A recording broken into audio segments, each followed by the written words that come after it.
But yeah, so we've been driving around the world of Ruin. I learned that you can wear the Moogle charm and not run into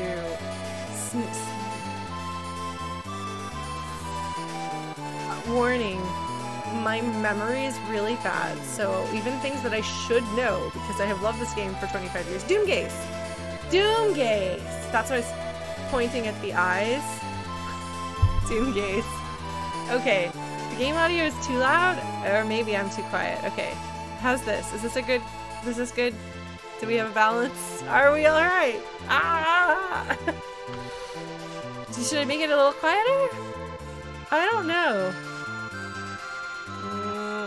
I thought it was too quiet. When I was going back and putting the Wander Song archive up on YouTube. Oh, it doesn't? Okay, that's what they told me, Leviathan. But yeah, so we've been kind of just going around appreciating the music. Man, do you think my roommate would hate me if I... No. She'll forgive me.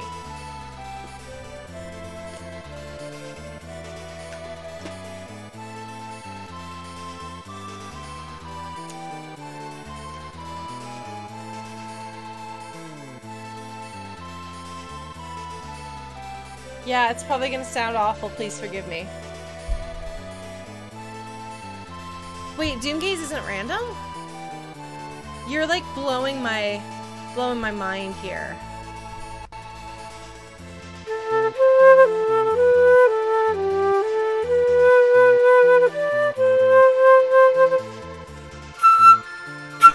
I don't remember that. Oh man.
So I know that one without having to even figure it out, aside from apparently forgetting my notes. Don't tell my bandmates that I forgot how to play Searching for Friends. It's one of the first songs that we learned as a band. So back in 2013 when my old band broke up and I was like, I'm gonna start my own band and I'm gonna call it the Returners. First things we learned were some songs from Final Fantasy VI. No, Kenny, don't tell it.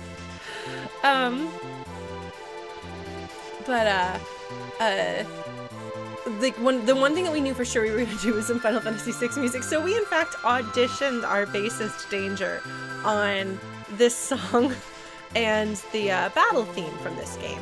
And it's funny because this song requires a fretless bass, which I don't know if anyone here doesn't know what a fretless bass is. I didn't know what a fretless bass was. But so you may or may not know this depending on how much you know music and musical instruments. But guitars and basses have things called frets, which if you look at like the neck of a guitar, you'll see those lines. Kenny. I'm going to probably explain this wrong. Please forgive me, my friend. And so basically within the little block between those lines, no matter where you touch, it's going to play the set note on that particular string. So it makes it easy in case you get it just a little bit off. Like, that's fine. It's close enough. You'll get the right note. If you look at a violin, which is another string instrument that functions very similarly, like you put your finger on a different place on the string and it makes the string a different length and that makes it play a different note. The violins and all of the other orchestral ones, they don't have frets. So you have to know exactly where to put your finger, because if you put it a little bit too high or too up this way, if you put it a little too close to you, then I assume that makes it go sharper because the string is shorter. And if you put it a little too far away from you, then I assume that makes it flat because the string is farther. By the way, so you have to get exactly the precise location, or it sounds like it's not quite the right note. So it's harder. So guitarists and bass players learn to... Peter, thank you for hosting.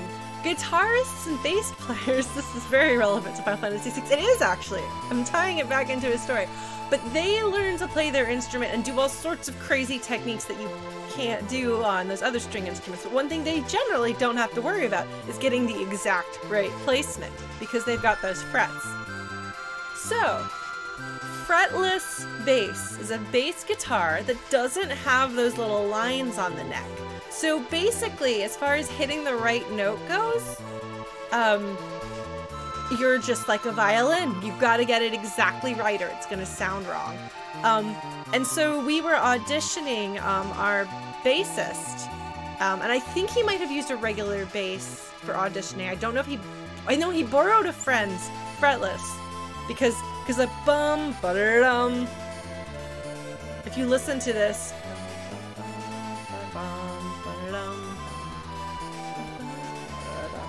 there's some stuff in the bass line that like, which you can't do if you're playing. So, thanks, Peter.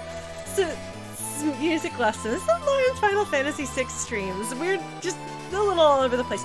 So, flute. I don't know if you guys know in math the terms discrete and continuous, but it's a relevant concept here when we're talking about fretted and non-fretted instruments.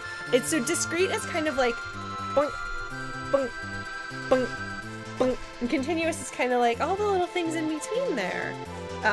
There's a difference between points and a line connecting them.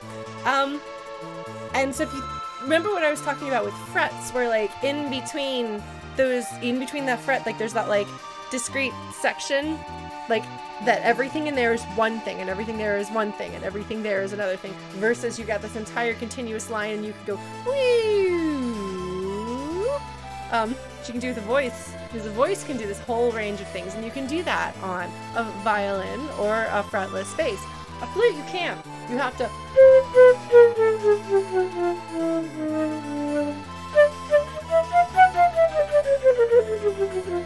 don't double tongue chromatic scales line. Anyway, you can't just woo. You can go but it's not all one continuous smooth motion. This particular song on the bass part has a section that like swoops up or swoops down,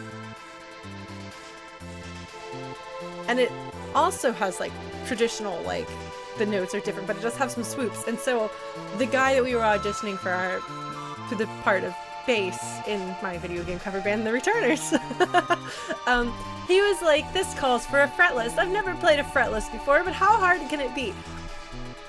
I imagine for most humans, picking up a fretless and having to have that exact perfection and precision was pretty hard.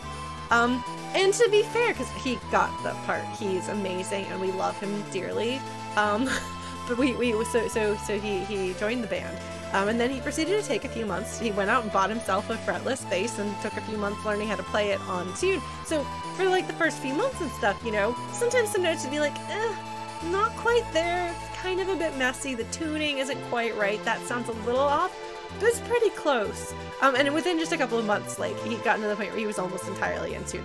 Because Danger, our bassist, is the sort of person who taught himself how to be a drummer by playing rock band, and then was in a punk band doing drums for a while, which admittedly is maybe not as technical as being in a metal band doing drums, but still. Also, like, learned to, like, taught himself to be a sushi chef and then worked in sushi restaurants alongside Japanese sushi chefs who were like, oh yes, you were doing well. So he's kind of amazing. You're gonna hear me brag about my bandmates. I will brag about all of them. They're all wonderful people. But yeah, so the reason why we went on this tangent, and the way that it's less of a tangent and more of a related to the thing at hand, I swear, is because this song. Like if you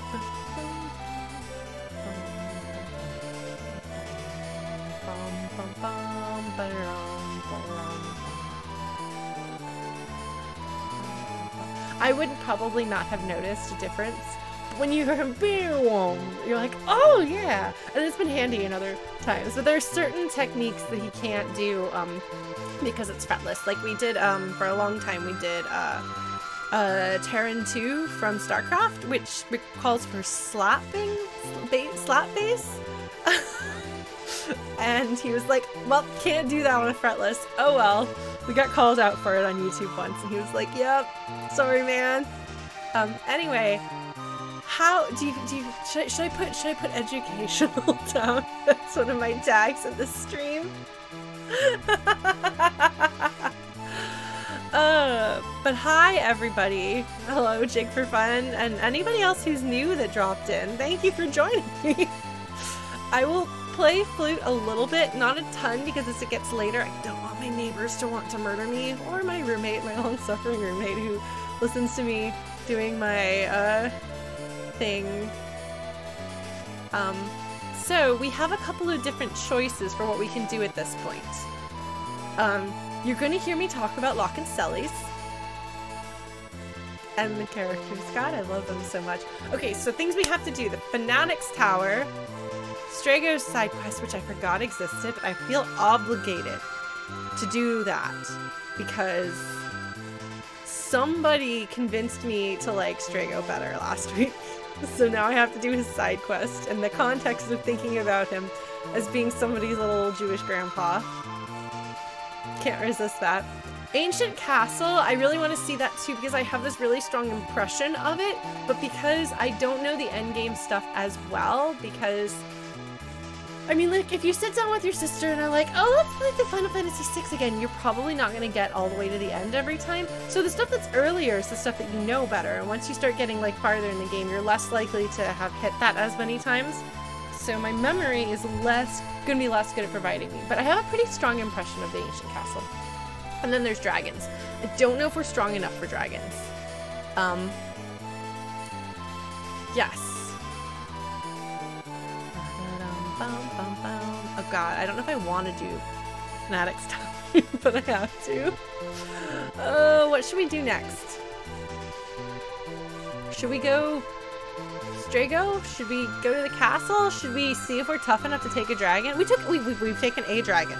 We have defeated exactly one dragon. Single entity, dragon, singular. Alright, where do I go for Strago? Alright, Lauren.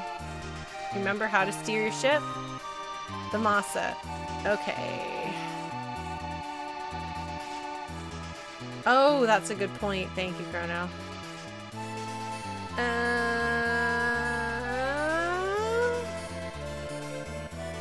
No, this is... Oh, wait, no. Yeah, this is it, right? No. Wait.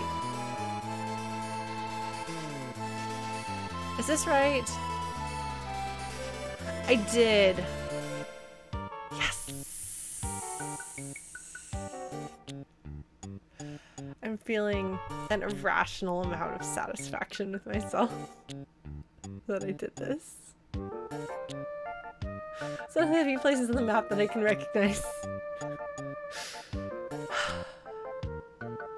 Cause see.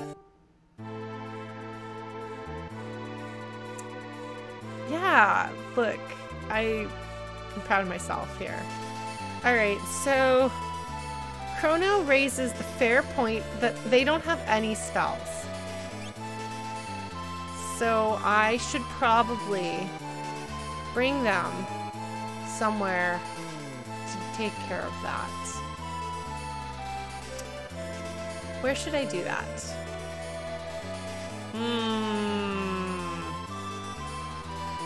Miranda! Oh man!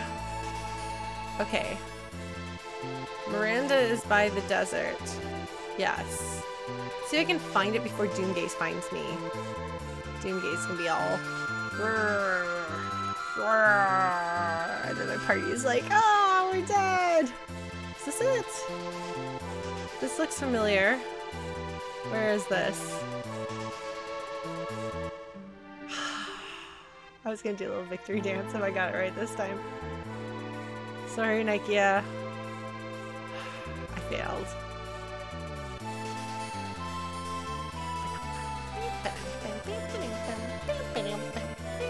I never noticed that part until Guitar had to play it in a band with me, and I was like, oh! I just assumed we were gonna double up on the melody. And they were like, nope. That's all you. It's a flute, Lauren. You're gonna be playing the flute part on your flute. I was like, oh, that makes sense. Cool. There's so much desert here, but this isn't the desert I want.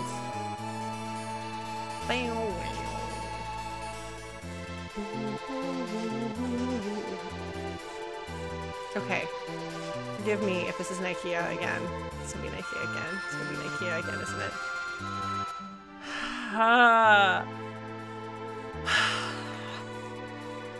Okay, guys. I can actually decently find my way around. Wait, so Miranda's still in the northern continent, though, right? Otherwise, I got a detail wrong on my fanfic. Embarrassing. Other end of the serpent. Oh, Doomblade. Okay, so on a scale of dragons, where does Doomgaze fall difficulty-wise? This is the serpent. This isn't Miranda, is it? What is this? Isn't this Terra? Yes, Mobliz. Okay. That's a good song. I'm really good at following directions. Okay, so I'm on the right track.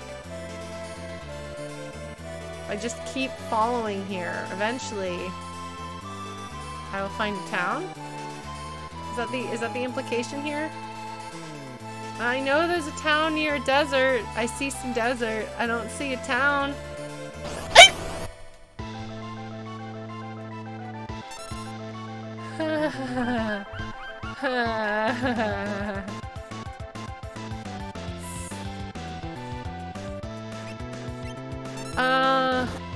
Unfortunately, I don't have Sabin in my party, so this isn't gonna happen, guys. I don't have Sabin or Sully's in my party, and I'm gonna need both of them if I have a chance. You know? Sorry, Cyan, buddy. Okay, so this is where we don't want to go. Okay, so just avoid the tower. Got it. We just won't be fighting towers. Is it? No, this is Nikia. You can't fool me. You can't fool me, Nikia. Not a third try. Not a third time. No. Okay.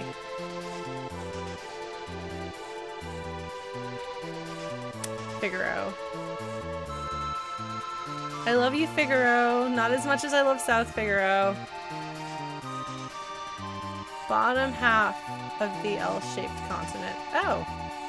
Hold on. I can steer. I can steer. I made the mistake of using the stick. Wait. Wait, no. Wait. Not here. I don't think this isn't right. Oh, you mean like all the way bottom half. Oh, okay. Oh, hey, look at this. Hello. How are you, Miranda? Slightly crispy? Yeah. Yeah, me too. Okay. We gotta, oh, I should probably not have a dead cyan.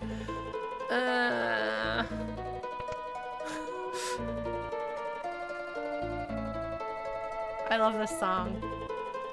I started working on this one actually for I was working on a flute choir cover album that I haven't finished because I take on lots of different projects. But the problem with this one is that it wouldn't work as solo flute because it needs that like Spanish guitar thing happening. So, yeah, we're gonna do that, Blue Glass. I just didn't want to leave Cyan dead, you know? That just felt rude.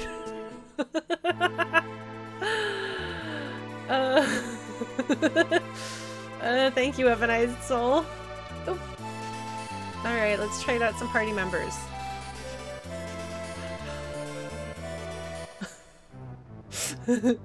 That's okay, I can always fix it later. Oh man. Cyan and Sabin and the Thermosans.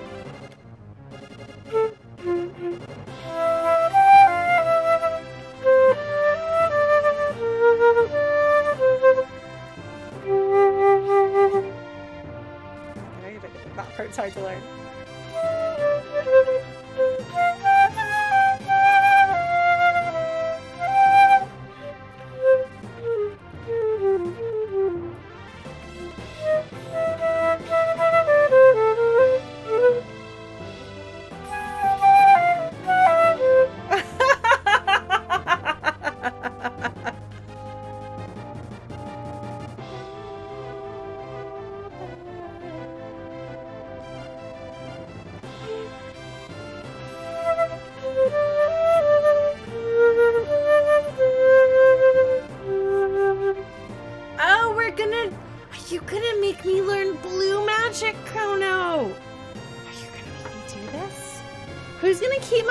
Dying. Okay, hold on. I guess Sabin will keep my party from dying. You're right. Okay. Alright. Yeah, no, Sabin's really tough. Sabin can handle anything. Sabin and Sully's are like, you don't need anyone or anything else. Okay, that's too many things, Chrono. Alright. I'm still putting my party together. Oh, Sophie's not happy about this random flute playing. She was curled up, being a super cute kitty, being all snoozies. And then, oh baby, then flute started and she sat up.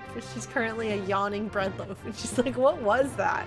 What is that garbage? Why is that happening? Okay, Sabin, make sure the party doesn't die. It's all on your shoulders, my friend. And then, all right. Yeah, I hate blue magic. I'm sorry, I just do. It's not necessarily rational. Sophie! Friends, I introduced my cat, who many of you have met her before, but she's excited the window's open. Oh yeah, I gotta do the equipping thing, don't I? Alright. Oh my god, you have a blep. Oh my god. Is that Vivi blepping, Brenneman? Oh my god. What are you wearing, Sabin? I guess he's wearing a gi with the belt tied. Yeah, he's definitely got like a martial arts belt tied. Definitely. This is not a gi. He's got a muscle shirt on. Yeah, it's pretty good. All right.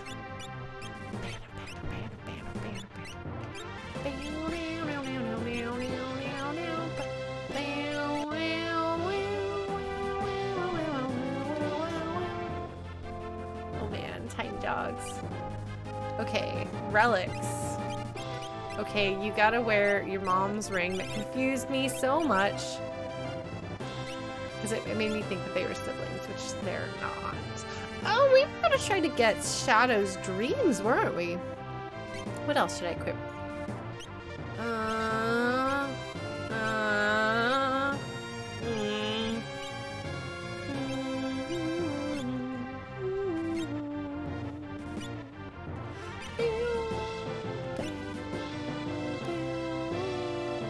See, that's part of why I don't want to go get the, I don't want to get the espers, from the not magic, auction house, magic house. Because it's random, and I don't, earrings. Cyan! Do more damages! How do I make you do more damages?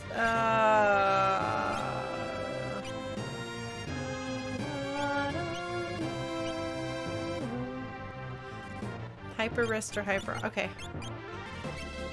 What else? Me?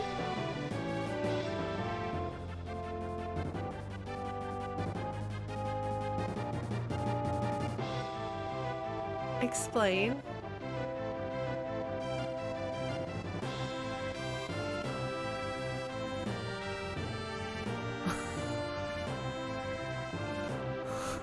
Why? No, but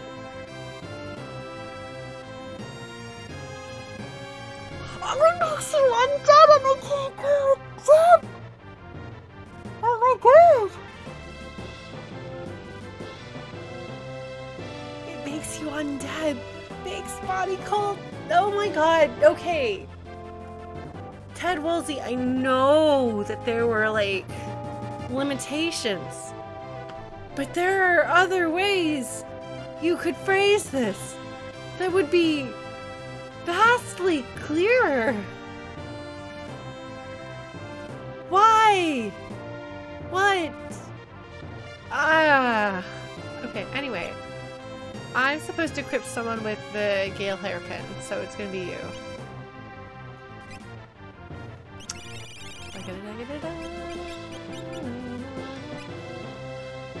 Oh, gold hairpin and running shoes. Okay. Man. This is, by the way, this is the one chance that everybody is encouraged to backseat as much as possible. Because normally I'm like, let me fumble around and be terrible at video games on my own. No, it's good. It's good, Chrono. It's good. Oh, wait. Sabin, are you gonna be my walk fast?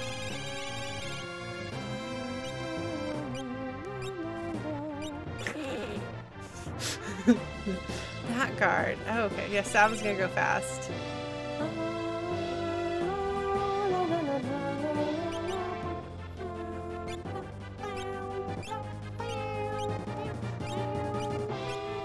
Somebody's gotta be.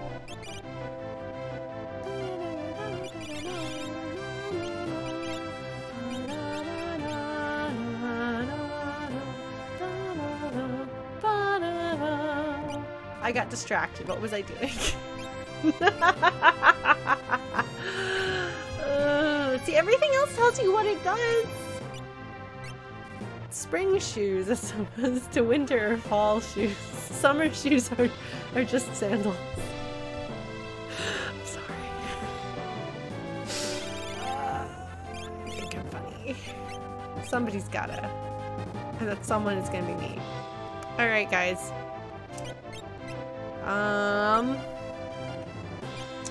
Realm needs to learn healing. No. There we go. That's what I'm talking about. And, oh! Cyan, what have you learned? You learned some stuff. Not like a lot.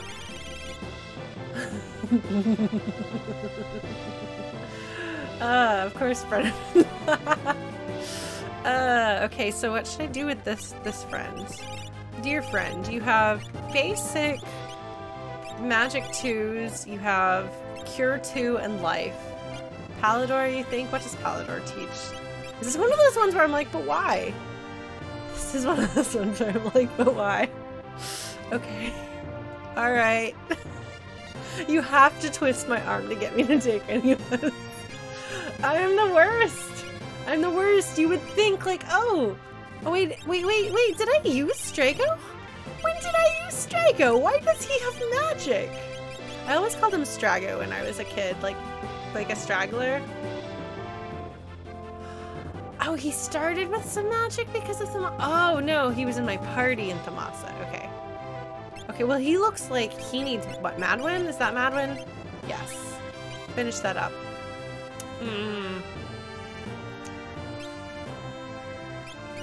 Do you not have? Well, who gives float?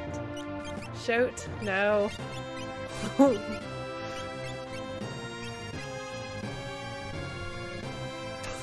Sabin has float. Sabin has like everything. Somebody's got to. What do you not have? Tomatoes? Is West Wind any good? Sabin. You know. Yeah, no. He is though. Sabin is just so good at everything. He's just. Oh, is West Wind Pearl? Oh, wait, hold on. No, Pearl is Pearl.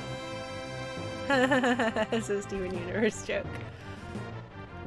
Yeah, no, just like. But the thing that's amazing about Sabin is you could just literally do nothing but blitz with him and he'd still be the best character in the party. Oh, that explains so much, Chrono. I'm still stuck on the names of spells from this game. And Final Fantasy IV. Yeah, it's been, you know, quarter century, yes, we're old. And there have been many more Final Fantasies since then, which I haven't played. Oh, is Westworld like everybody, not just enemy things? Also known as the Fire Runes in Suikoden 3. Oh. Anyway, did you know that the Suikoden team is making a new game that is absolutely positively not Suikoden? Have you seen this yet? Are you familiar with this? Because if you're not, let me tell you. Yes. So the joke here that Brenneman is making is that Brenneman and I have been screaming at each other every day about like the stretch goals that they're reaching. So I love Suikoden. In fact, that's what we're gonna play on stream next.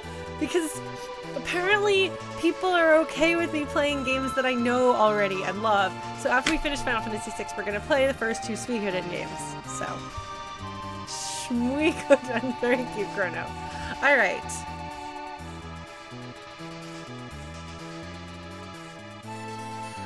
Okay, the Kickstarter has to get to 2.7 because that's when we're gonna get party dialogue. Party members will be talking to each other randomly. People talking. I sure do love that. Okay.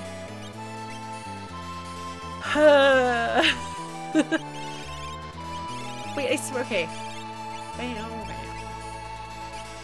Alright, the party is now in the air.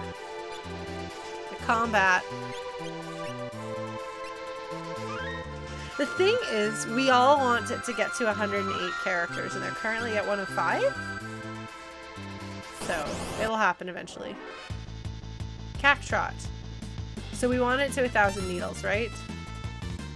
Right? Meow, meow, meow, meow, meow, meow, meow. Meow, meow, meow, meow. Meow, meow, meow, meow, meow, meow, meow, meow, meow, meow. That's 1,000 needles, right? Yes. That's 1,000 needles. Okay. Oh, I did the wrong one.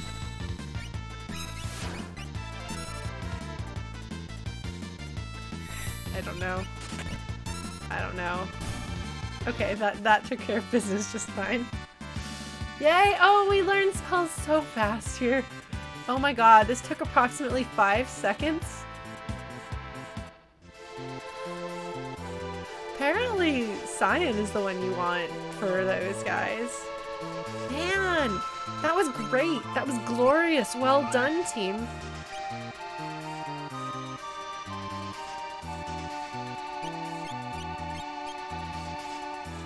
Okay, well, I learned 1,000 needles.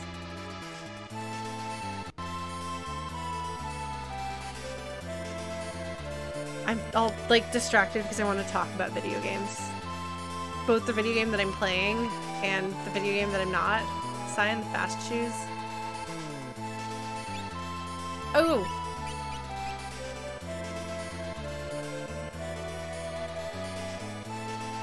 Yeah, so yeah, it's called Iodine, and you should, I don't know if that's how you say it, but there's a Kickstarter page for it, and even if you have no interest in Suikoden games or anything, go to the Kickstarter page and watch the video that is on it, because it's like a bunch of the developers like with like pots on their heads and like trash can lids as shields and stuff, like fighting. It's amazing, and everybody should be amused by that. Apparently Dispatch ignores defense. Yeah. I don't remember what you guys told me to do, so I'm gonna stop that. And I'm going to make sure that I'm making good use. Dispatch against Cactars and Sword Tech number 8 against Worms. Okay. How are we doing? Did you learn these? Did you learn these, friend? I think you did. No, he hasn't yet. Okay. Well, he's very, very close. You haven't gotten them, right? I mean, we might as well get that. Oh man, that's amazing, Squizgar. Do I care about Cure 3? Does Realm need Cure 3? What else could she be learning at that point? I mean, we could always give her Madwin or Tritalk.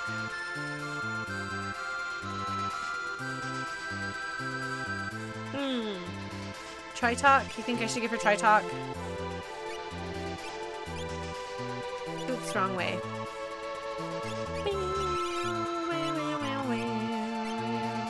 Okay, you're still working on that, friend. Okay, everybody's still working on some stuff. Okay, we're gonna keep going. We're gonna keep doing this. It's gonna be good. Come on! Come on, little buddy! Come on! Yes! See me yelp when, I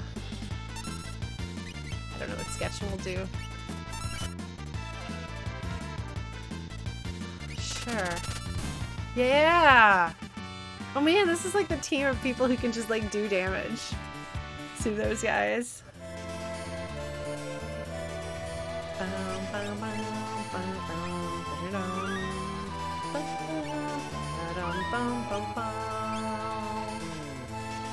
Man. Oh, that's true. I'll have infinite money. Oh, if only I had such a hack in real life. Alas. Hoover. Okay, so... do I really have to sit here this whole time? I don't think I've had money trouble. Realm has no health. Does she need to be healed?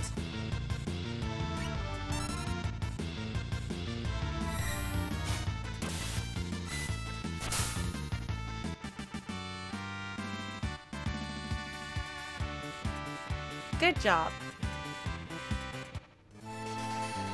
Okay.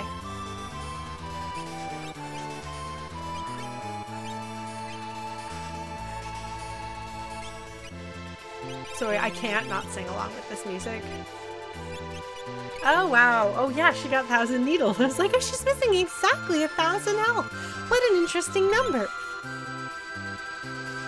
Yes, Lord, and we're fighting Cactars. Okay. Somebody learned the thing. You learned all the things. What should I equip him with? What else do you need? We got some healing. Yeah, he's got so much healing. He's got like all the healing. Good. This is a good song for cat boogies. It's a song. You gotta express the song somehow. What should I learn with this old man? What do you need, my friend? Drain, Dispel, Pearl. Bow, bow, bow, bow, bow, bow, bow, bow.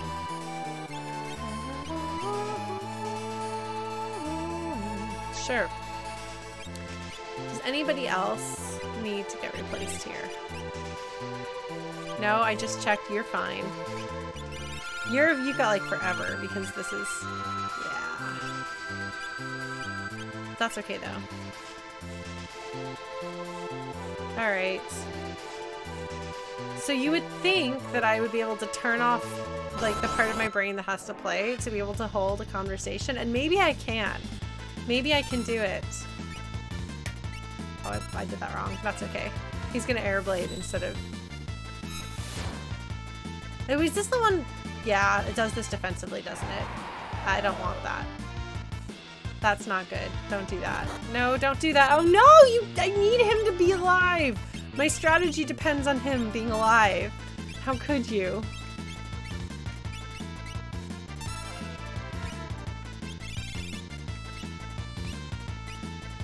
Oh, run?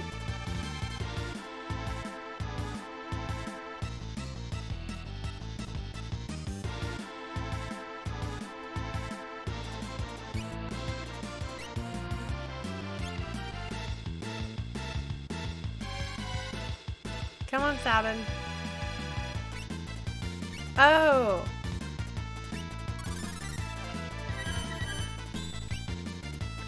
Shows how much I know.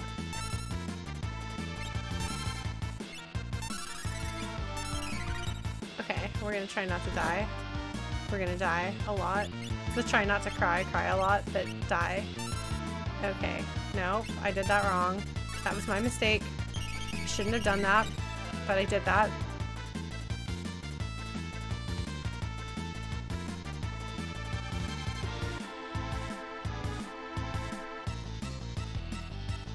No! Don't you dare! Sorry. Well, that worked. Okay, so lessons were learned. Mistakes were made. Yeah, I'm gonna do that now.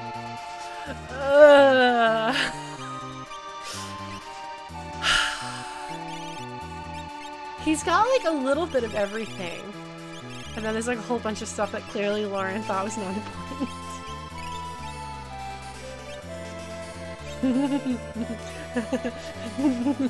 I do like hook shots, it's true.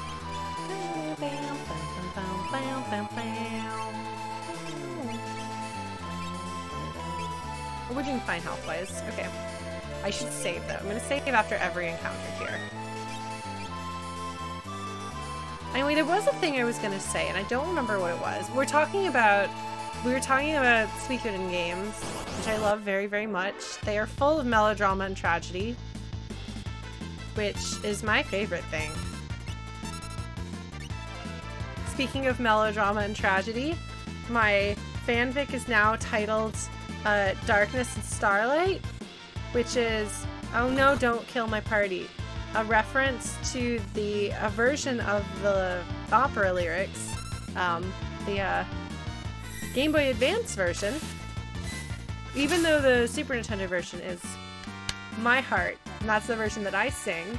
Sounds like Strago has learned a lot of things. Sounds like I might be shuffling things around with my party members. But it now is 2 chapters. It's many words. It will be so many more words by the time it's done. Yeah, I do want to play Nier Automata at some point, and yes, melodrama and tragedy, but we're a ways off from that because I don't know if I have a system that I can play that on. It's on PS4, right? So theoretically, after I get my PS4 back from Axel and can play Crisis Core 2,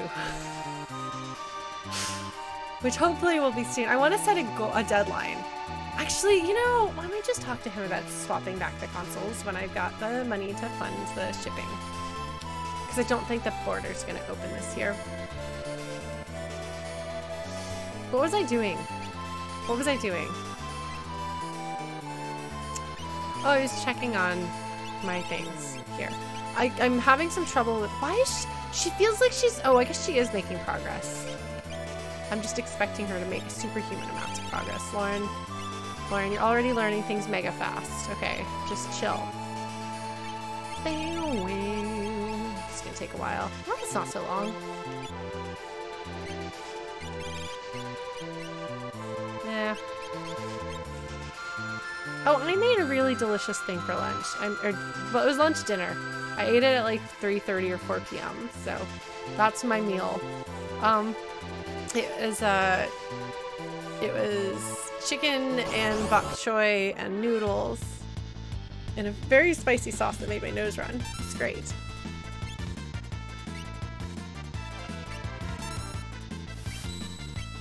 Alright, that's fine.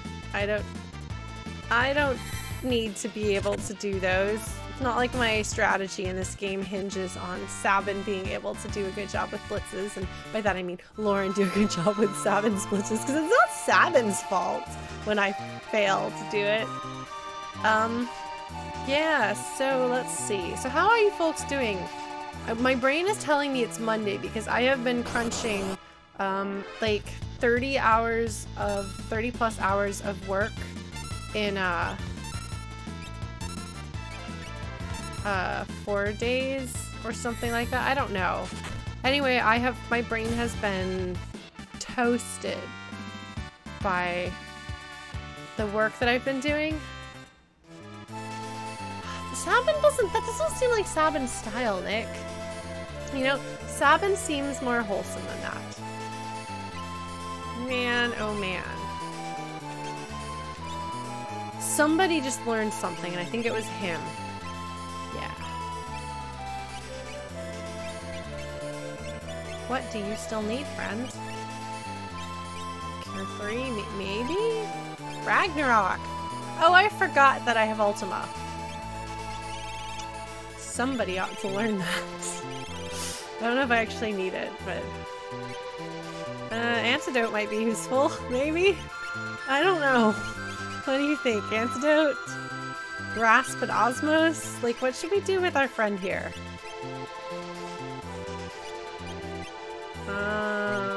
There's so many choices.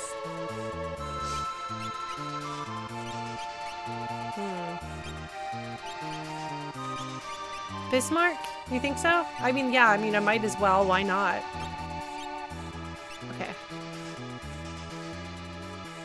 Is it likely that Cyan is going to be casting spells? I suppose the answer to that is yes. Because we are about to go to Magic Land, where magic happens.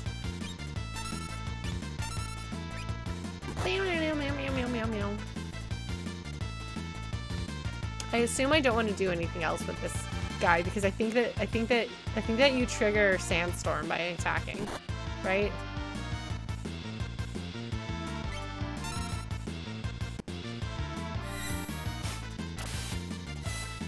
Oh, I didn't know whether haste did anything. I didn't even remember that he had haste. Does he have haste? Is haste on him? I don't know, but he has just mastered all of the level 1 spells. He's master of all the elements. And the Fire Nation attacked. I mean, Kefka and Ozai could see some things from this. Yeah, I don't know if they would be like friends, but like, you know, they wouldn't not get along any more than either of them doesn't. What I'm trying to say is that Kefka and Firelord Ozai would both be on the same page about setting everything on fire, and so I could see the two of them finding each other useful. But then they would probably try to set each other on fire, and in the process do a lot of damage to the world. So maybe they shouldn't meet. What do you think? Oh, interesting, Chrono. Yeah, I just took your word for it with that I should make Striga less slow. I was like, oh yes, I'll make him hasted, sure. Okay. So you just mastered all the elements, and therefore we can put you on something else. Oh, I think Shiva. I think we've said that Rasp and Osmos were useful. Is anybody else doing alright? You should still have some. Yeah, he's still got a little ways to go. You're close. I just put this on you. So no, you haven't learned things off of nothing. Those are coming. Okay.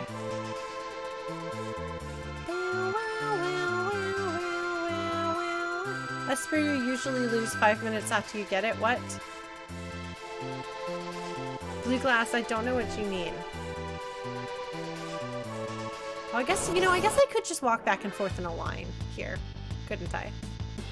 Oh, I should probably heal Strago. Magic. Cure the party. Party is cured.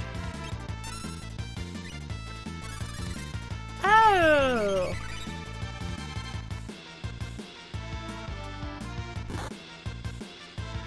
There's a Cactar Esper? Wait, can I get a Cactar Esper? I want a Cactar Esper. How exciting. Oh. Wow. That's not very considerate of them. Oh wow, look at how many levels my party just got. Oh, I'm so proud of all of you folks. Good job, team.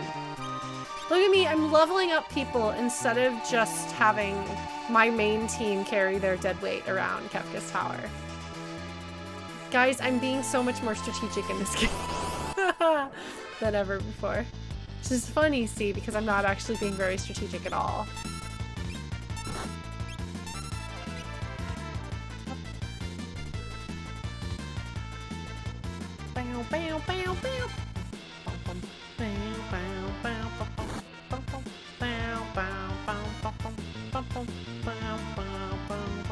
That's the part that I play during that section on my flute with my band. That's why I'm singing. It's not the part that you would normally sing. Alright. So I'm sorry if this is very boring. I guess I don't know. Trigger, try talk. Okay, that's not a bad idea. Secure to the party. Everyone.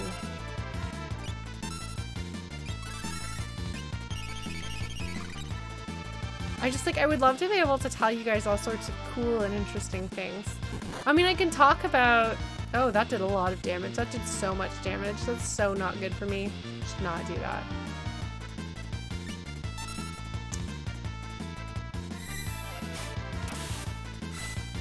Oh, that's true. I did educate you on frontless base. Hey, you guys want to talk about writing?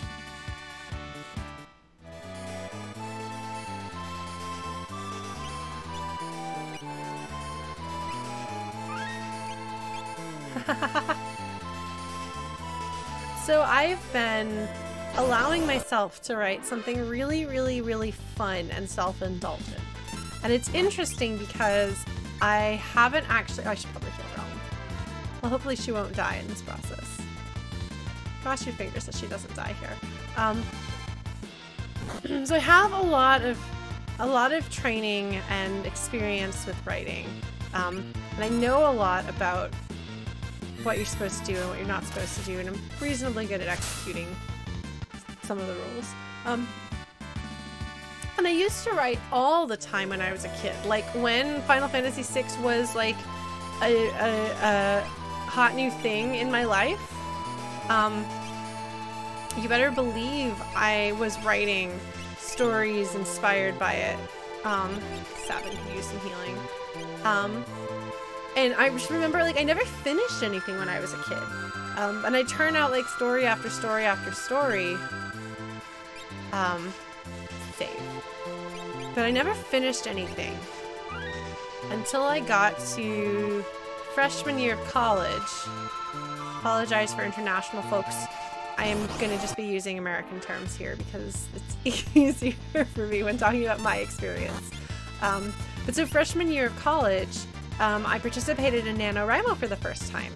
And if you're not familiar with NaNoWriMo, it's National Novel Writing Month. And it's a much, much bigger thing now than it was when I first started the first year that I participated in. It was like 2002. So it's been a while. But one of the most amazing things happened. I had this really, really, like, life-changing revelation. And you gotta understand, writing has been the most fundamentally important thing in my life as far as, like, creative activities go. Like, you know, I love music, don't get me wrong, and I've done music since I was a kid. I enjoy art. I don't do it that much anymore. The Nanaimo bars are delicious, but they are not NaNoWriMo. If you've never eaten a Nanaimo bar, you should. unless you're allergic to like nuts or coconut, that might be bad. But so writing was one of my favorite things, and it's just this hugely fundamental part of who I am and always has been since I was a kid. But NaNoWriMo, when I say it changed my life, because it allowed me, okay, no, NaNoWriMo bar is not tasty, but it is very thick. That's funny, Solo Light. So Nanaimo bars. Okay, so at the end of this month, my roommate is going to be going camping with her boyfriend, meaning I will actually be able to set up my computer and do a stream in the kitchen if I want to. And also, we will be approaching my 1-year anniversary of having moved to Canada. So, I think we might have to make Nanaimo bars on stream. And we'll cook some other stuff too. Yeah, we'll do a cooking stream, or maybe even a couple of cooking streams over that time. That sounds like fun. So those of you who are not Canadian or don't have Canadian friends or family that have introduced the Nanaimo bar to you, we will use my mother's recipe, which is called George. None of us know why the recipe is called George, but that is what the recipe is called. So we'll do that. You know, this could be the weather for poutine if you wanted it to be. Yeah, when my citizenship certificate arrived in the mail, I was born a Canadian citizen, but I didn't have proof of it because I lived in the US. So I had to mail in proof so they would send me my certificate. When it arrived, I celebrated by making poutine and Nanaimo bars. Yeah, so NaNoWriMo. Sorry, I got distracted by baked goods. If you're new to my stream, I like to bake too. So we'll be doing some of that on stream, which will be super fun actually. I'd love to be able to do cooking streams more often. Someday. But yes, so writing. Growing up, you kind of have this idea, this is actually, I'm going somewhere with this. Growing up, I never really finished what I wrote, and I kind of had this idea that you'd always have these big, giant ideas in your head, you know, when you're a kid and you haven't yet learned to think realistically, and you haven't yet learned to like reel yourself in. And I particularly, because I have bipolar 2 disorder, and hypomania makes you like have sort of delusions of grandeur about your ability to do things. So I would, as like an untreated, undiagnosed, unmedicated child who would be hypomanic sometimes, especially when I was excited and inspired by creative works,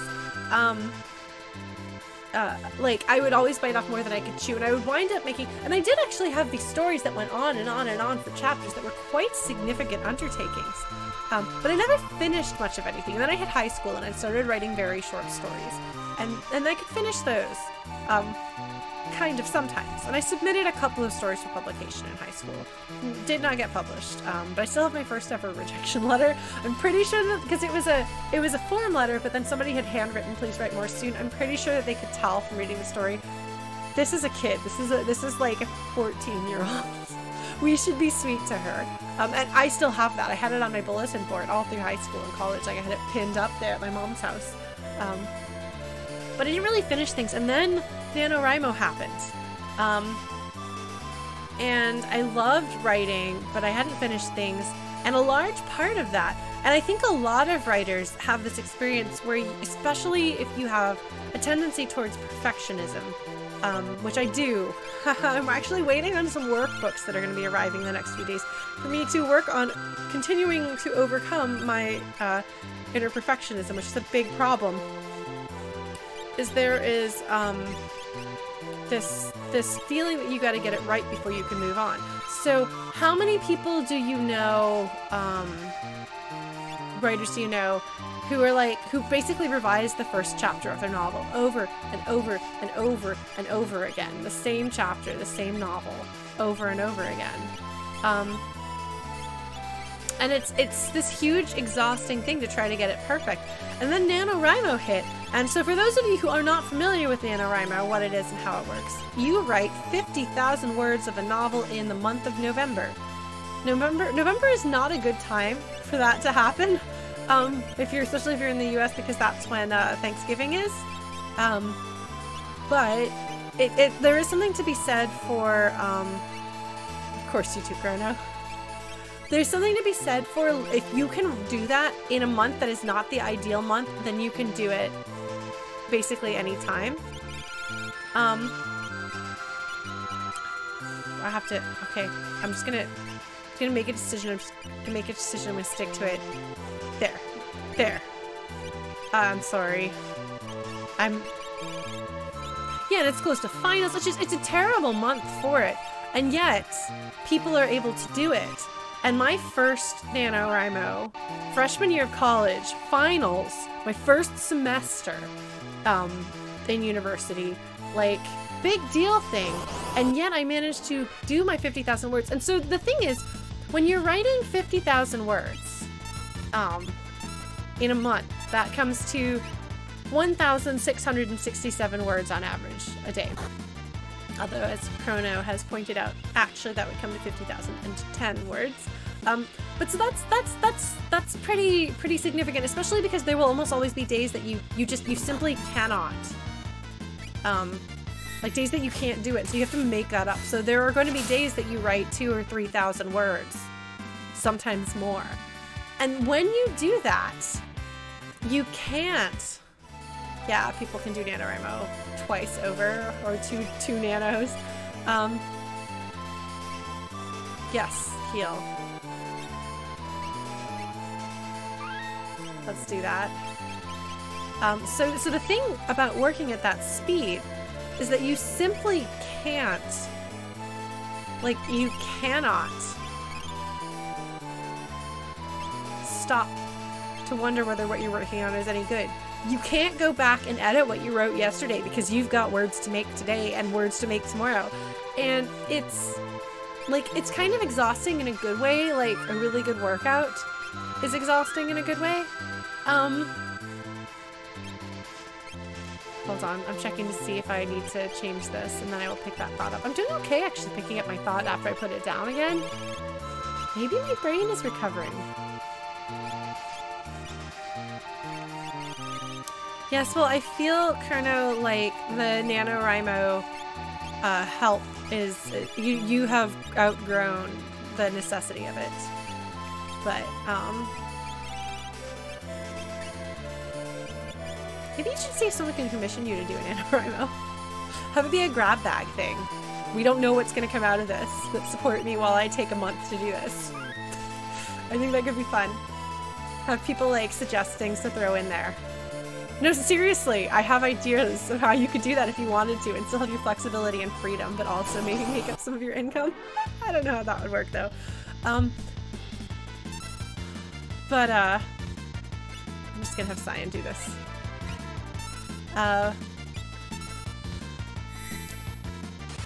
But so, yeah, this is gonna take care of some of those. Man. Cyan was trying to say that he did elite damage, but he doesn't know technology very well, so he missed. Alright, Sabin, we're gonna switch you over to something else. I swear I'm trying to say something, and I keep getting distracted by the fact that I'm playing a video game. Alright, Sabin, what don't you have? You don't have a Holy Pearl. Oh, you know what? You could do Ragnarok. Not that you need it, but like, what else is he gonna learn? I learned Drain. I'm gonna drain the enemy. No, he's not. He's gonna punch them in the face really hard. Oh wait, I was sure. Rasp and Osmos. Sure. Okay. Did anyone else learn things? I don't know. Because the whole point of what we're doing right here is to level up my party. I could give him a magic power-up Esper, that's true, but the part of the thing is because we're in a place where we're learning magic, I might as well use this time since we're getting MPs. Magic points. Thanks, Chrono. Okay, she's about to learn that.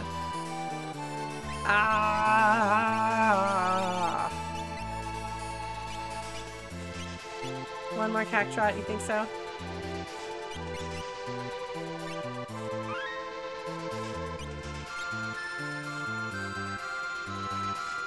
Okay, there. you make a convincing argument. He's going to be bum rushing more than he's going to be needing to rasp. Alright. Where is it? Where are you? Madwin. Madwin. Oh, there's Stray better, actually.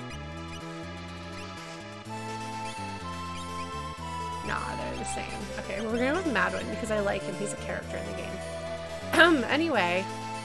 I was gonna say something. Stray is a kitty, but Madwin is a melodramatic and tragic character, okay? And I love cats, but this is Final Fantasy VI, and what I want out of Final Fantasy VI is melodrama and tragedy, not cats. Besides...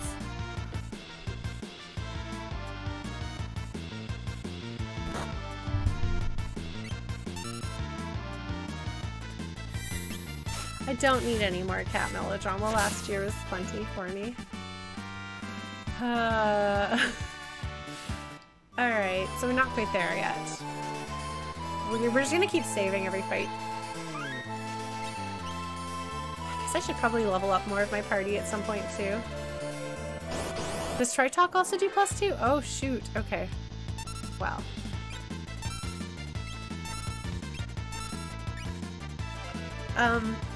But yeah, so with NaNoWriMo, you don't have the opportunity to stop. Tritalk is busy.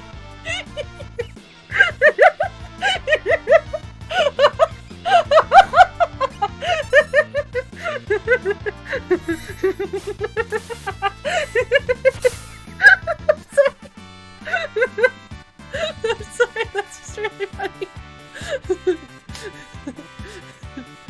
Oh.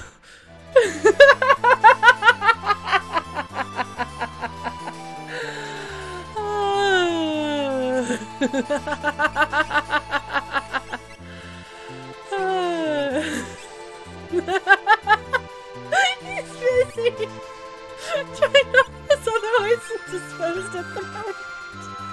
Even if you leave a message, he'll get back to you as soon as he can.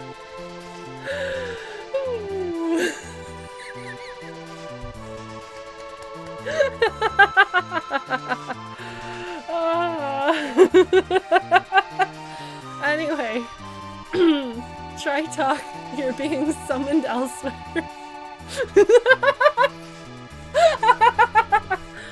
Oh man, alright. Have you finished with Tritalk? You have. What else should you do, friend? Well, I guess we should probably work on MP up if she's gonna be casting level 3 spells. Oh! MP up plus 30%! That sounds good.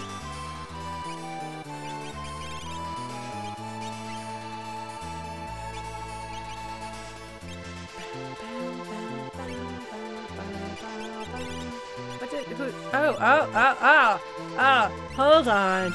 Right, that's why, yes, got it. Okay.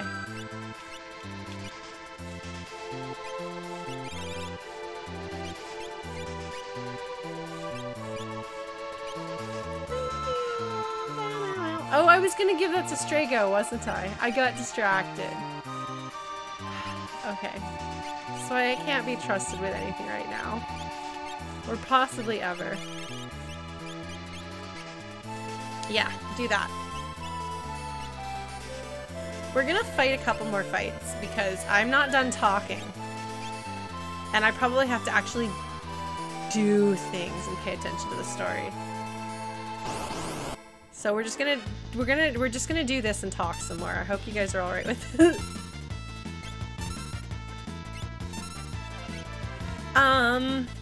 Right, so with NaNoWriMo, because you don't have the chance to edit because you won't hit your word limit, that means there's really only one way to go, and it's forward. And that's like revolutionary, because if you just keep writing and you don't stop to second guess yourself, and you don't stop to edit, you don't stop to revise, and you keep writing, eventually you're going to make progress on the story that you're writing. And yes, quantity over quality, but the funny thing is, sometimes you write some of your best work when you completely turn your brain's, like, internal editor off. So it's not even at the quality, I mean, obviously at that point you're not going to be writing just your best work all the time. You are going to write a lot of garbage and drivel, and that's fine, like you kind of accept that. But in the process of creating that many words, you are going to make some good words along the way. And have some really brilliant ideas that are kind of like these like flashes of inspiration. And so by the end of November, I had written 50,000 words, and it was far and above the most words I'd ever put into anything I'd ever written in my life at that point by like an order of magnitude. Like, it was the first time you win Nano and you look at how many words, like, it's this incredible feeling of accomplishment. And it taught me something, which is that the first draft doesn't have to be good. In fact, the first draft can be garbage. Because I then went back, because I didn't finish writing the story. Like, there was still story going on in what I was working on. So I actually picked it back up in January, which is when my birthday is. And I wrote another 20,000 words or so and finished the story and put the end at the end of it. So it was a 70,000 word, like, first novel written around, like, I was 18 or 19. And it was an amazing thing to be able to look back and say, oh, I did that. And that was, fortunately for me, very early in my academic career as a lit major, which, spoiler, you have to write a whole lot as a lit major. And I learned that I could, well,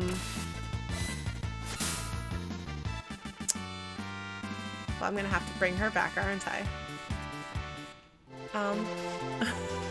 That didn't go so well. I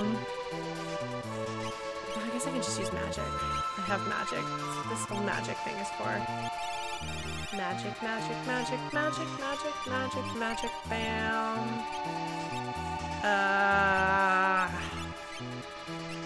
No, magic, pure. Wow, Strayo has some actual health. I'm so proud of him. He must have had something on. He must have leveled with something helpful. Yeah, so I then took what I'd learned in NaNoWriMo and started applying that to all of the papers that I wrote for school. So I would write this. Squizgar, I like that. I can see that. That absolutely feels like what's going on here to me. So I would write this like horrible draft where I didn't even care. I didn't even know what I was like. Basically, the way that I approach things, like, I don't know what I'm saying until I've said it, and that goes for like my writing and for me talking. So I would, if we had to like write an outline and then write a paper from it, I would write the paper and then make the outline from the paper, because that's how I do it. But I would write, like, and sometimes I would write this the night before, because procrastinator, potential ADHD, I don't know, brain, because brain. And so I would write these drafts that didn't have to be good, and that was how I got through writing tons and tons and tons of papers. And when I graduated and I started working as a copywriter, which was what most of my career has been, it's only recently that I've kind of moved past copywriting, and I still do a fair bit of copywriting. It's just I no longer say I'm a copywriter. But here I was writing these like marketing pieces and things for companies, and using the same approach. And I kind of got in the habit eventually of what I would go to my boss when I worked at the university in Austin, and I'd be like, I wrote a thing. And it wasn't a draft. I wouldn't like be like, I've written a draft. I'd be like, I wrote a thing. And she would know that meant that it was a really rough thing, but it was enough to get a direction of where I was going and give some general feedback, but also like sentences might not be finished. Be like, yeah, these two sentences aren't sentences. There's just like a couple of words and then a period. It doesn't make sense. I don't think you finished your idea, but I can see where you're going with this, and it's helpful. And so it was because of what I learned from NaNoWriMo that I was able to do that both in school and in work. And it was incredible. And I started writing and finishing short stories and submitting them for publication, and I got a couple of them published over the years. Who finished? Cyan finished his Esper? Did you finish your Esper, my friend? Yes, you did. What should we give you then? What else do you need? Sure, that sounds useful. Yeah, we're just gonna keep going because I'm not done talking. And it's not like I'm gonna be like, oh gosh darn, I accidentally leveled my party members. They're useful.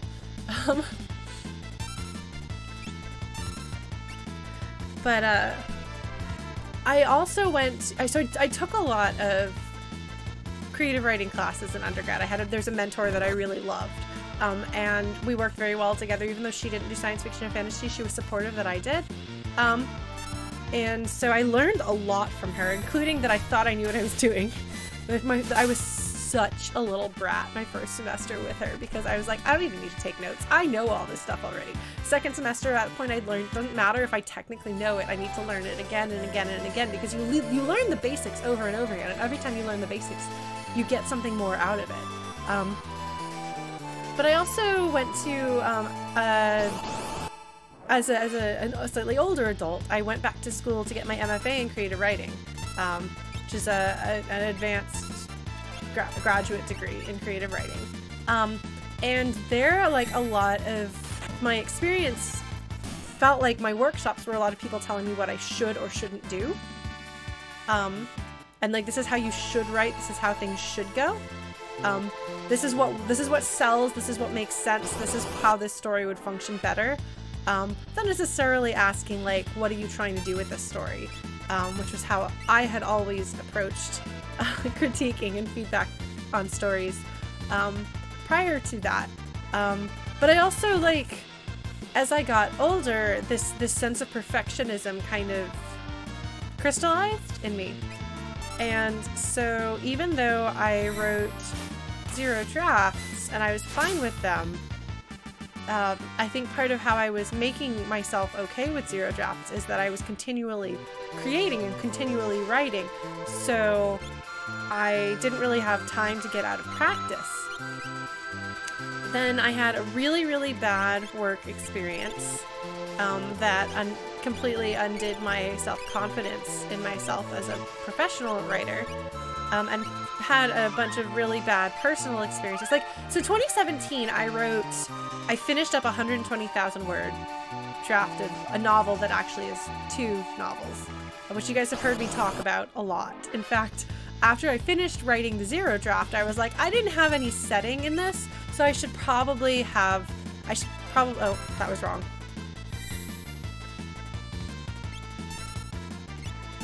I should probably, do a... Grandmash will take care of it. I should probably come up with a setting. So actually I was on stream brainstorming out what to do with that. And it was really cool. And I wrote so much, but then 2018 and 2019 had a lot of things in them that weren't good. And I lost my ability to write. And kept trying to pick it up and trying to pick it up and trying to pick it up, and I just couldn't do it. Just could not do it. And part of why I'm so, like, why I won't shut up about this Final Fantasy VI fan fiction that I'm writing right now is, I mean, A, like, it's just kind of cool to be writing a new project. I obviously love Final Fantasy VI very much. It is, like, literally an expression of everything that I love about the game. It's me basically saying, this is why I love this game. But also, it's because this is the most success I've had writing anything since 2017. And writing is so fundamental to who I am as a person that it has honestly kind of felt like missing a limb and trying desperately to do something with the limb, because I've written some. I have a couple of, like, sort of half-baked stories. I've tried, like, started over my novel a whole bunch. I've got a bunch of work that I've done on it or related to it, but I haven't really been able to, like, actually able to write. And so this is super exciting, and part of it is that I don't have pressure. Like, I know all these rules about writing. I know the way you're supposed to structure sentences. I know the approach you're supposed to take to prose and how you're supposed to think about description. I know how you're supposed to think about characterization. I know how you're supposed to keep things, like, you know, concise and to the point. I know that short stories are supposed to be generally under 5,000 words, but the sweet spot is between 3,000 and 4,000. On the lower end is better for a lot of publications. People don't want to see the same old things that they've seen before. Purple prose is bad. Don't be so wordy. Like, just a lot of stuff. And I kind of look at myself as a writer and I'm like, man, a lot of the stuff that I'm supposed to do is not in my heart of hearts how I write. And so in 2017, when I wrote that long, gigantic puddle of 2 books, from start to finish, it ended. It had an end. It was very exciting.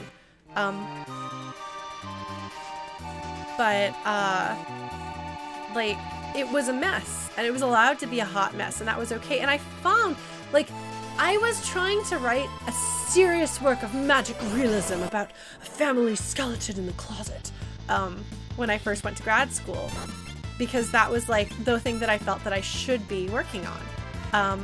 And then I would write, like, an entire, like, 25 pages of that story to turn in. And then once I turned it in, I was like, oh, yes, I can.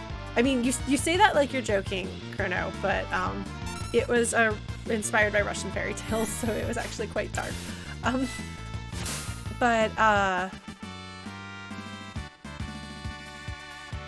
I'm leveling up. This is good stuff. Yeah, I'm gonna heal Realm.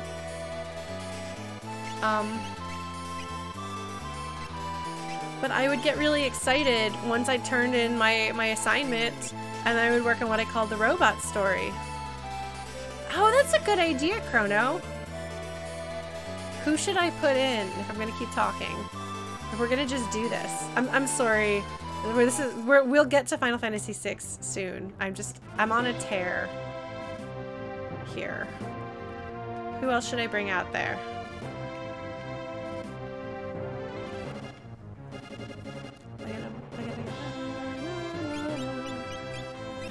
Oh, does Terra need leveling? Does she need leveling? Gasp.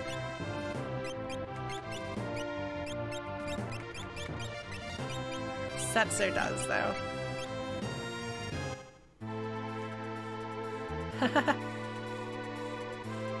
Alright. And Cyan is just a great party member to have when fighting some of these things. So we're gonna go here. Alright, Terra, what spells do you need? Okay. Oh, she needs Phoenix. She needs to finish with Tritalk, too.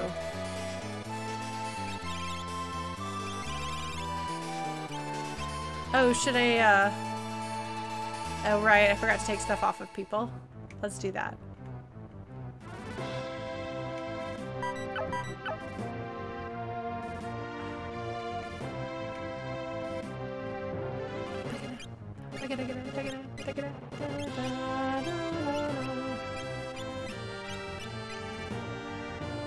Like, it doesn't super matter. Did I sketch glitch? What does that mean? What did I do? What happened? Hold on. What happened? What happened? What happened? What did I do?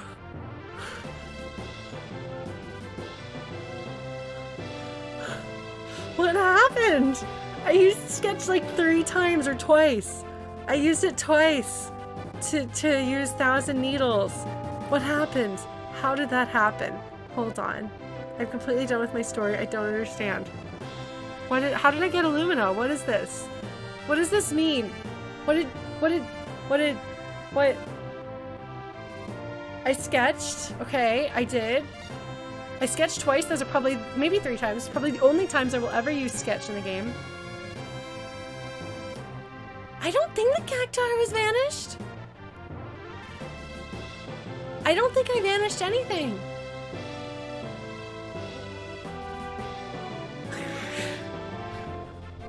You know, I have to say though, there are mouthy swords that I like a lot. Like, take Transistor. Or even Vampire Hunter D. Sword is a little smart mouse. It's a good thing. Oh man. I don't know if this is version 1.0 of the realm. Okay, well I guess I have a good sword. That's not bad. I don't care. I'm not worrying about the, Oh no, stolen life. Oh no. Dreadful and amazing. Well, I'm not really trying to go for like purity of the run here, so... Terra, should you learn? Phoenix would be useful. Tritalk would be useful. She's close to Tritalk though. I'll give her Tritalk and then we'll work on Phoenix.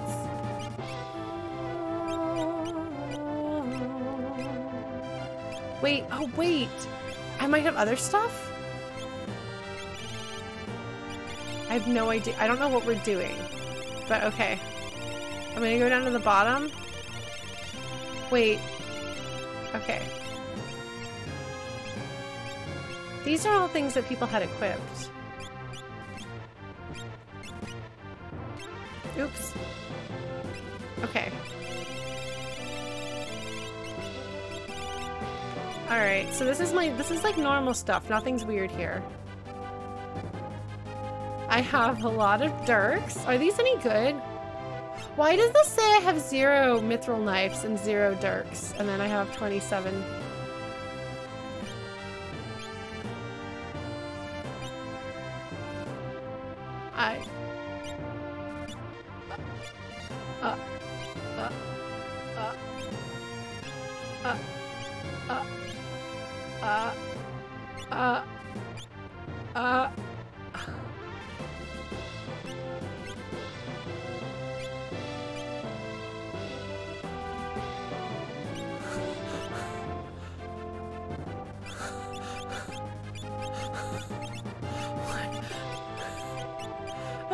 So Gradius.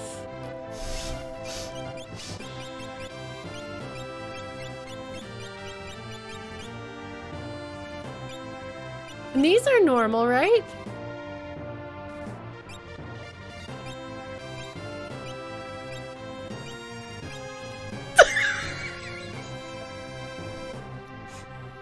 How did this happen?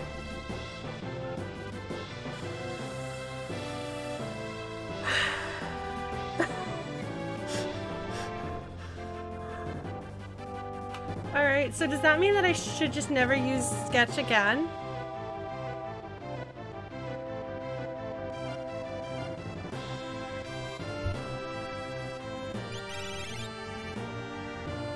Okay. Alright. I was just using it.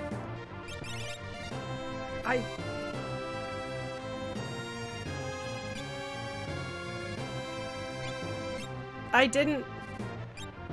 Okay. Hey, look at that! I got 28 flails! Cool. Oh yeah, Shadow will just, like, empty. He'll just, like an entire silverware drawer and just be tossing out of it. Oh my god, okay. I have 0 green berets, that's good to know. Anything else weird going on over here? This one looks normal. I do actually have 2 bioblasters, that's normal.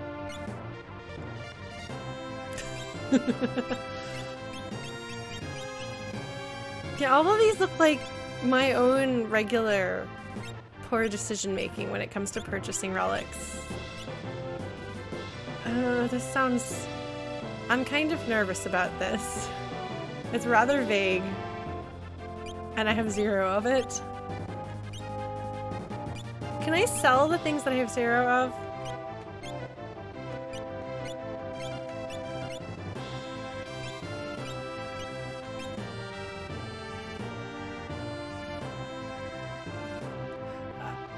Well, I have 32 of it actually, as it turns out. Okay, alright, okay. Rare. Is there anything that's not supposed to be here? That's here, or that is supposed to be here that isn't?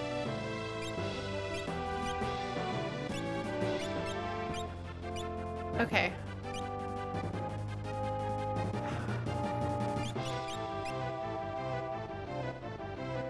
Okay. Are Marvel shoes good?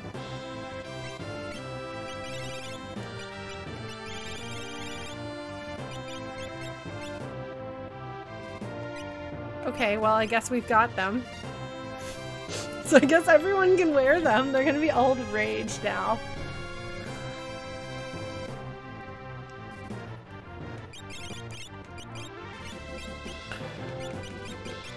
I just... Look, okay, I think I'm funny. Sam and his shoes on his shoes!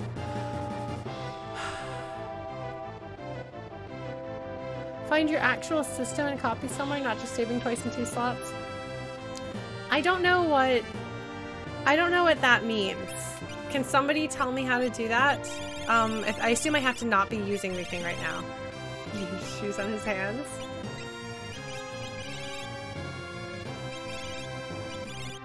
But you can't do that with files that you already have open. Yes, I am using an emulator. Okay, well, everyone's just gonna wear Marvel shoes. Yeah, why not? Why not? Hi, Setzer. You could use some magic.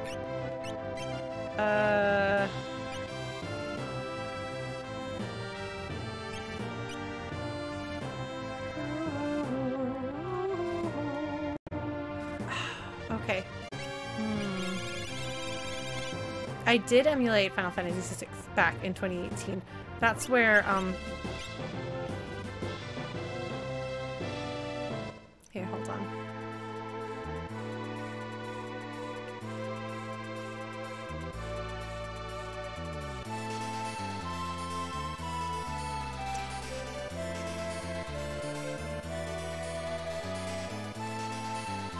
So the thing is, I brought us here for a reason. Oops, no. No! There.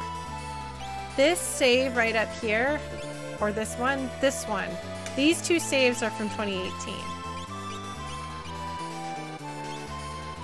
This save is from 2020.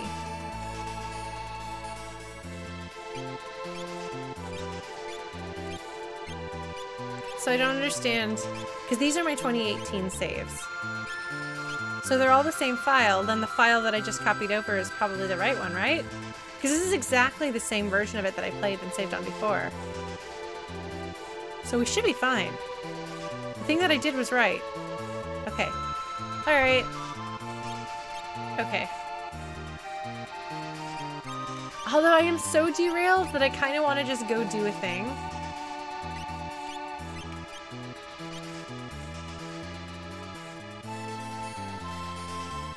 Alright, yeah. Apparently I have the best swords in the game, so that's cool.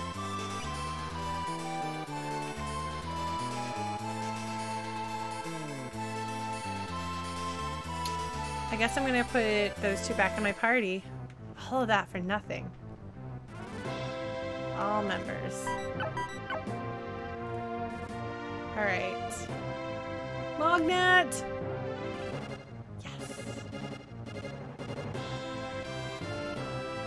Yeah, I've had problems with date modified.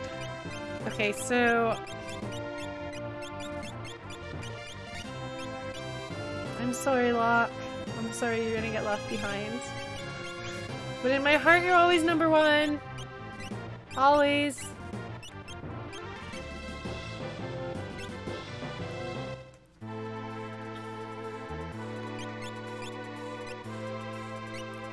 That's true. That is definitely going to happen, Chrono.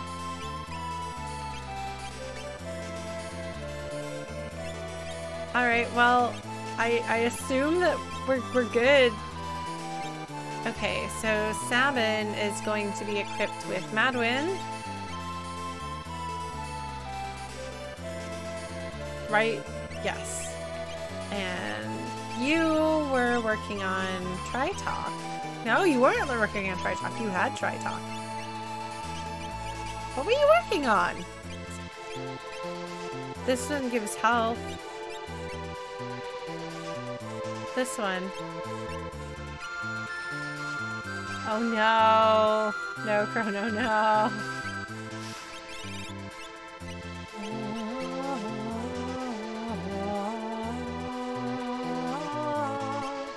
Surely at Tritalk. Everyone wants Tritalk.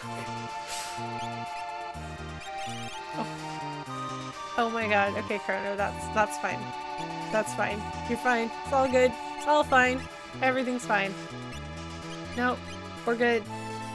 She doesn't have life. I mean, she's probably the most likely party member to die, to be honest. There you go. But now she can bring people back. Very useful.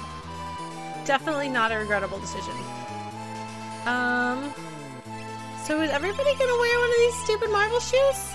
So many marble shoes. Just everyone wears marble shoes. And earrings. And how do you normally get marble shoes? Like, where do they happen normally in the game? Are they really that good?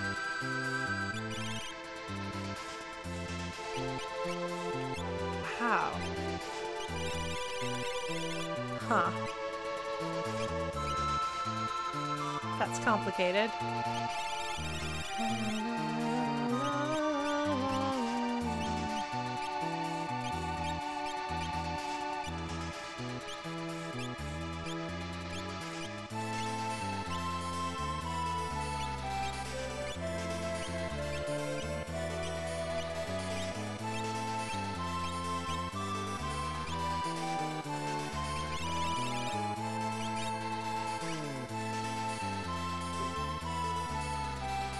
Oh, did I not? Oh, I didn't do shoes. Okay. Sorry, Realm. You're gonna be shoes.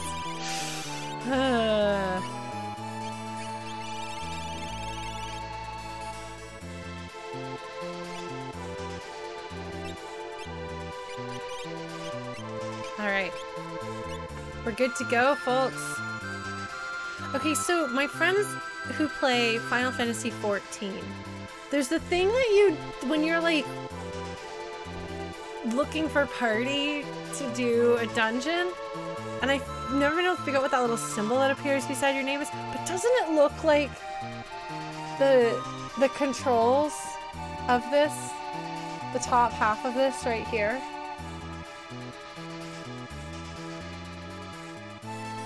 Holy cow. Attack twice as fast, take half damage, and recover HP. Wow!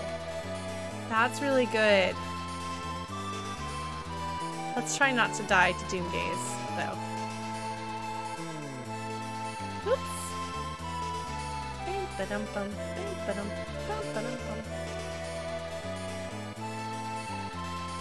Either way, that's a significant just goodness. Okay. Thamasa.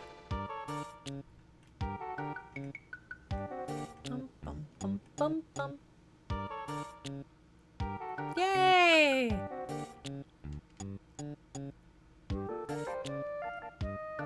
I mean, we'll see how well Thamasa has...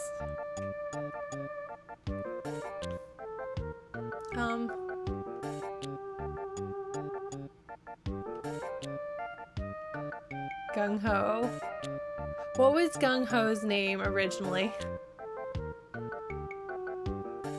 Because Gung-Ho, for anyone who's not, because it's kind of it's a somewhat archaic, like, be like gung-ho about something, is to be like, yeah, I'm excited about it. I think this is a great idea, let's do it. So, it's a funny name.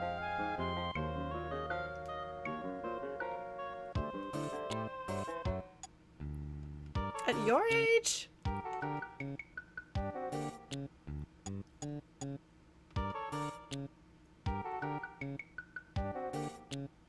Oh, is it? Okay. Oh, interesting, Chrono. Okay, I didn't know that. Shows what I know. Because I had no idea what the etymology of the term is. So that makes sense then, if both languages have adopted this term from another language. Interesting. Fascinating. Oh my god, language is so cool. We have a regular viewer who always leaves comments explaining things on the YouTube videos. So Aruki Mania, somebody beat you to the etymological explanation this time.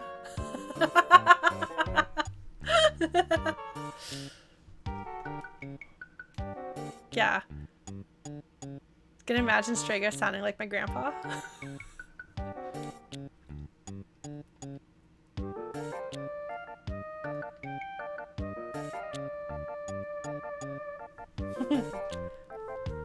Yeah, shout out to the YouTube crew as always.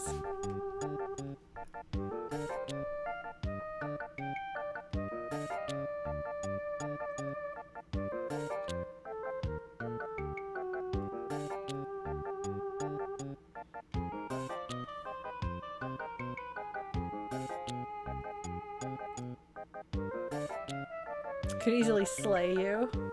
It's nice. See, this is why I think he could have done better with Makes Body Cold.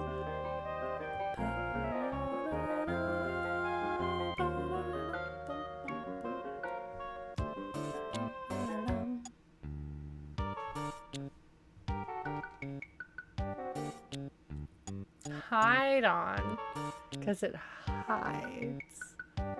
I would have called it Hidon, so thank you for clarifying that, Strago.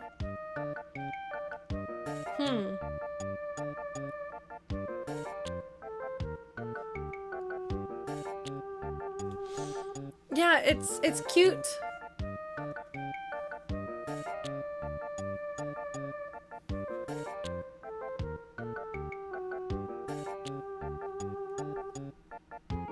So my stolen light is going to explain a thing.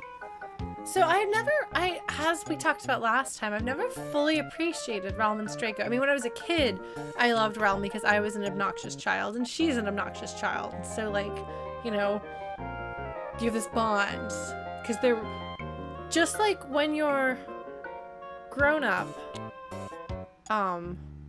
it's harder to find characters who are your age range. When you are a young child, it is also hard to find characters in your age range. Basically, like, if you're between the ages of 15 and 25, you'll find people your age. Other than that, it's a bit harder. So I liked her, and I also didn't find her as obnoxious when I was a kid. I think because I was obnoxious too. So I was like, yeah, she's picking on her grandpa. That's right. You pick on grown-ups, Realm.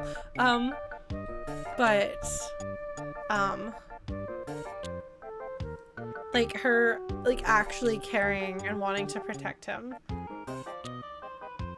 It's interesting because he doesn't want to fight this fully. Like, he's not like, oh man, now's my time to finally get it. He's like, I did not think that now was the time, but I've got to do it now. I really like the graphics work on the tiles on the roof. Like, it looks really real, you know. You can see the overlapping of like the terracotta style tiles on the roof. It looks really good. They did a really good job. This game is really good and it's really, really pretty. Like, look at all of the detail work on these trees. Bum, bum, bum.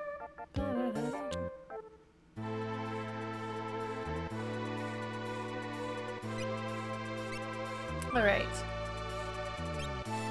So do I genuinely have to have Strago alone in the party?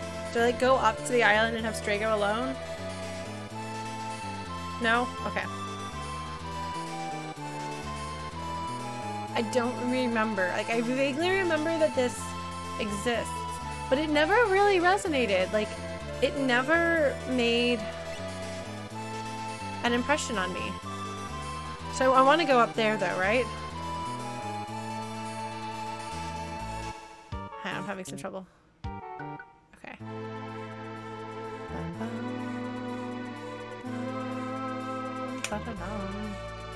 Ah, that's right, it wasn't a cave before. It was just a mountain. Oops, we're just gonna obsessively save. Like one does. We might be able to take the Cult of Fanatics after this.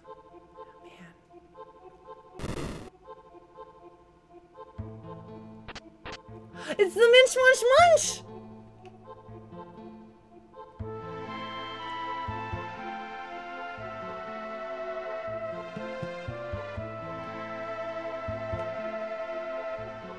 Skinflint, which I wouldn't have understood as a kid.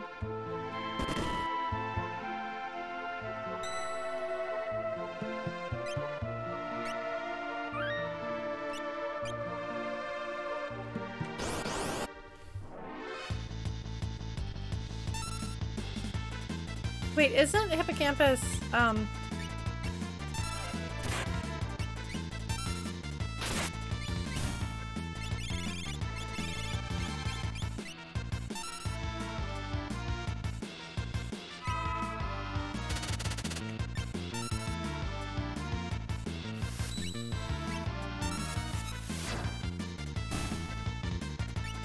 sorry.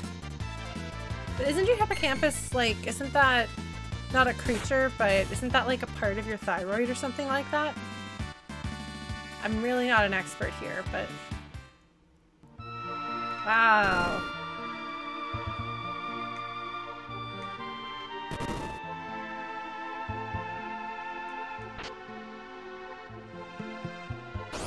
Oops. Part of the brain. Thank you, yes. My goodness! What happened to this friend? Holy crap! Oh, so it was actually a seahorse. Alright, well, the game just became stupidly easy. Wow. I'm sorry. Wow.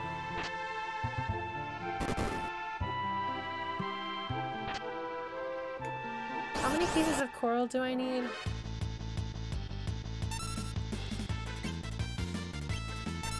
Yeah, apparently not.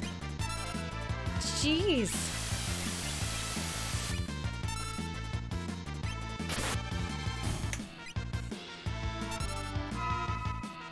To be fair, he had to name a lot of things.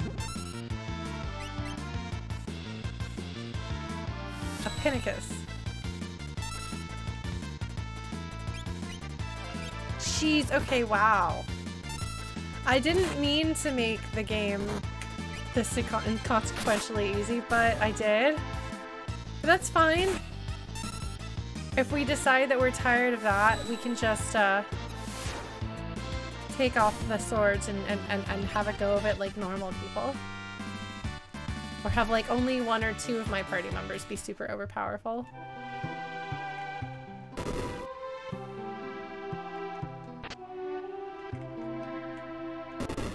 So, is the idea here just get a whole lot of coral?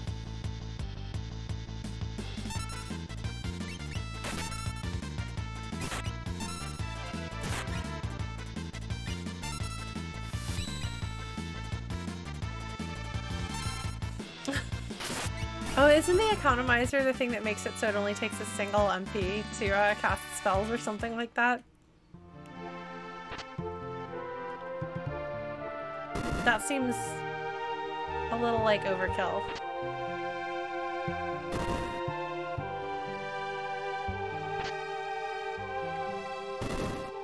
Oh my gosh.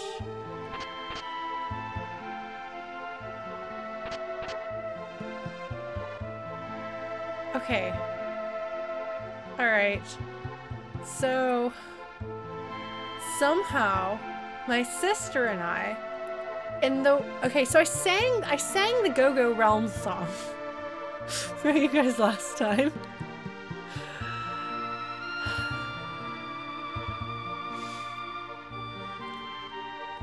So the same brains that brought you Realm rules, and Go-Go has a hat.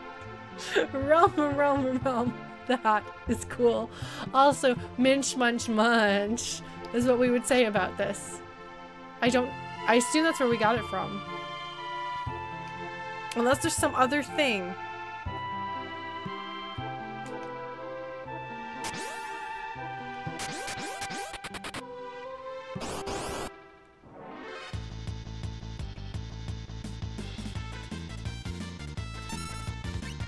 Well,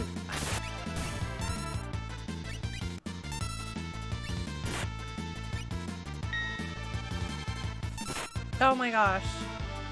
That is completely absurd, Blue Glass. Wow. Okay, so I can just like button mash now for the rest of the game. I can just do this. It's fine. It's fine.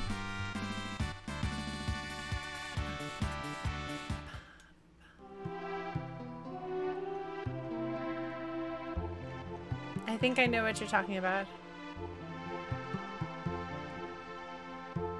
I should probably save. Oop.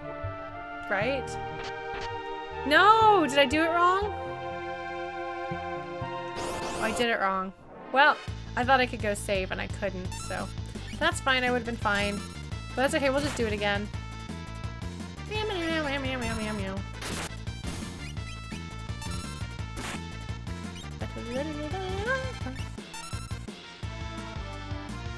Rewind?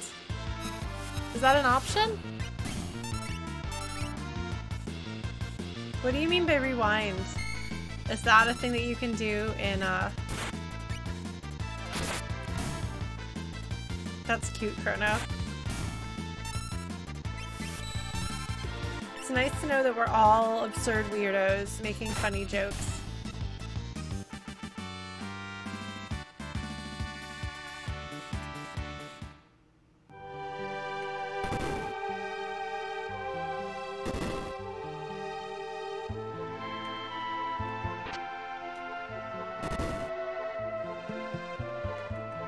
I was gonna say, that sounds like way past my experience with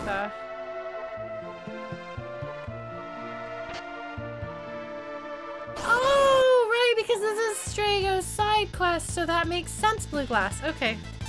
We can do that.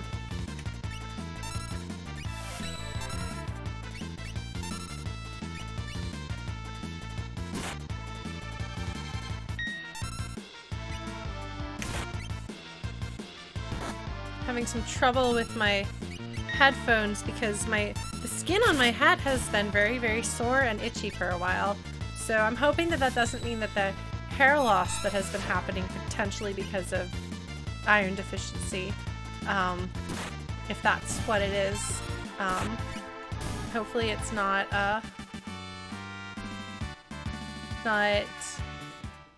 permanent, but we'll figure it out. If I have to,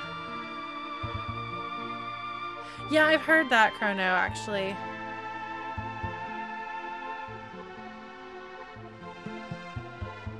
Ah, okay. No, it will actually make a difference. I just, I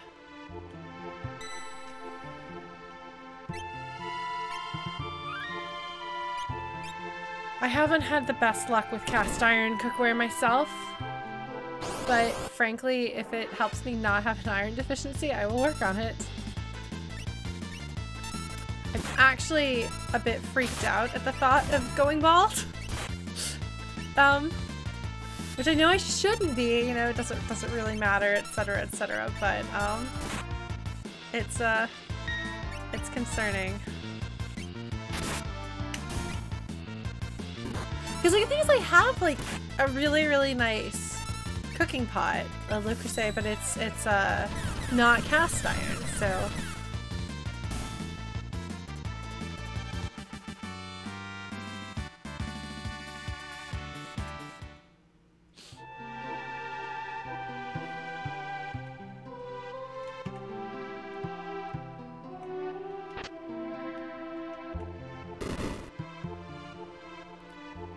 Burgers at least are fairly high in iron to begin with.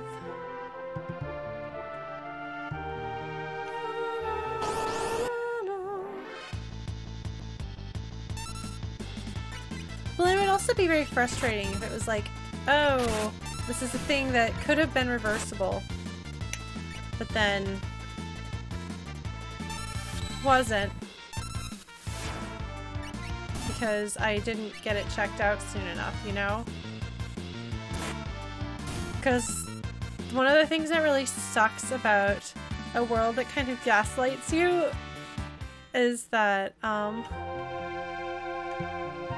eventually you get to the point where like the world doesn't even need to gaslight you because you're gaslighting yourself, you know? So you say, oh, I'm sure it's all in my head. Maybe it's just stress. You know? So.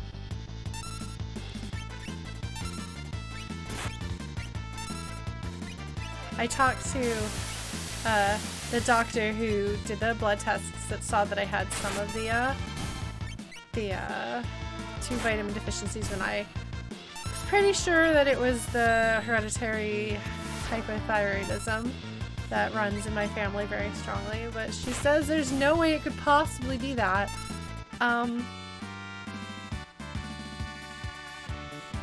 But she was like, don't worry, these things are reversible. I'm like, I don't know. I recognize that it's only been like 2 weeks, and so I can't expect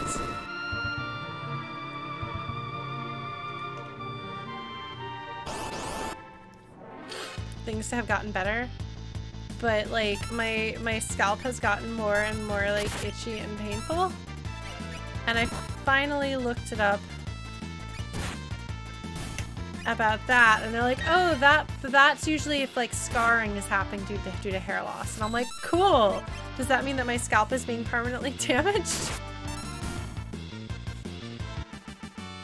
Because I know that people wear wigs, but I hate wearing wigs. I have always hated wearing wigs, which has been a thing, like, you know, I cosplay, my sister cosplays.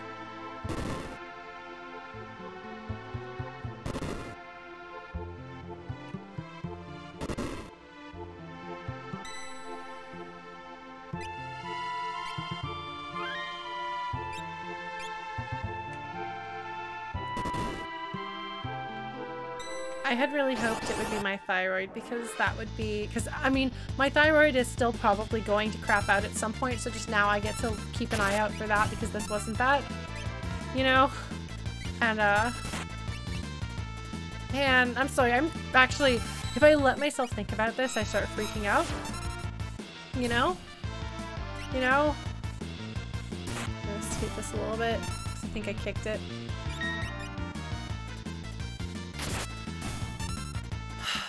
I'm sorry, I just like wrecked my own mood here. This is like, this like pulls on. I actually put like skin lotion on my scalp and my hair because it got to the point where like my hair was really dry too and just hurt and sucked.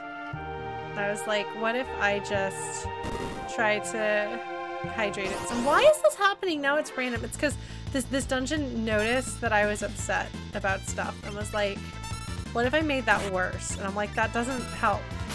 And it's like, I know. And I'm like, but why are you like this? It's like, I'm helping. Really? See, I would have been fine with having to take medicine for hypothyroidism, because then I would know what it was, and I would know that the medication would make it better, you know?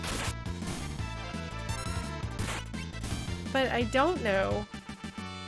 I can hope that it's one of the 2 vitamin deficiencies that the doctor says that I have, which is vitamin D and iron. Why is this getting stuck?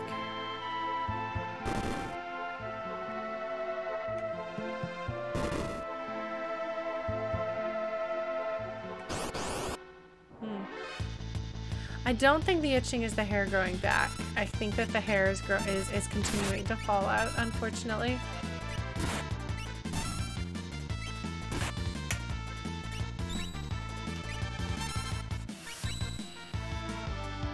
Because if I touch my head, hair comes out.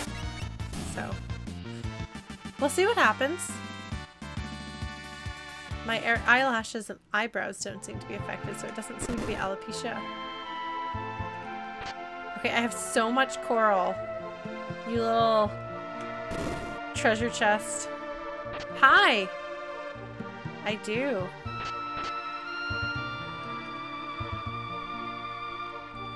Alright. We're gonna do it. This time for real. Kill the minions first. Okay. I see, like, why does the treasure chest say what the? Who knows? Okay, so we'll kill the minions first. Oh, they look like babies!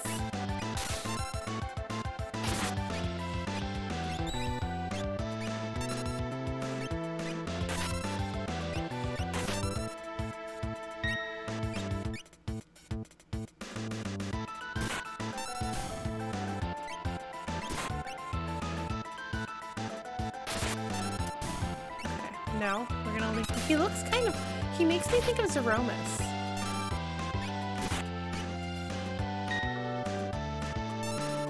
I guess I have magic. But...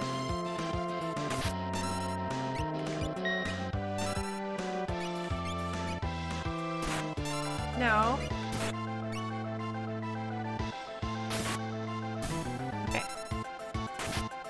Okay, now we wait. Is he gonna Grand Train? Okay. Just in case. I mean, I guess we've got... Okay, so he did that. Now what do I cast on you? Should I just, like, unleash some stuff on you? Sure, why not? Right? I mean, you can just attack with your sword.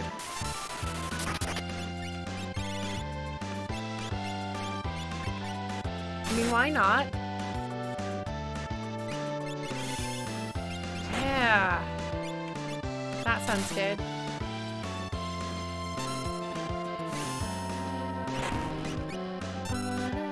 I should have figured I should have stuck with fire because he's clearly undead. And I think because skeletons are dry, they're susceptible. Oh, I guess I could have cast Ultima, but I didn't need to. I just threw some fire 3s at it until it stopped moving. Alright! Oh, he's not undead. Sure fooled me. Oh, he's avenged. Does that mean he died, though? No, this isn't tragic music. Oh, wait. Oh, no, we're good.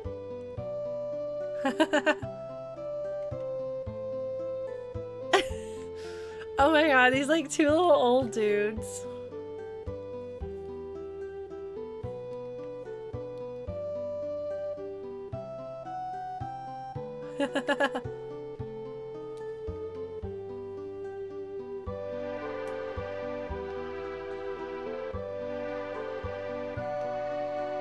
Oh, they're fine. I'm fine. Everything's fine. That's offbeat. Oh dear.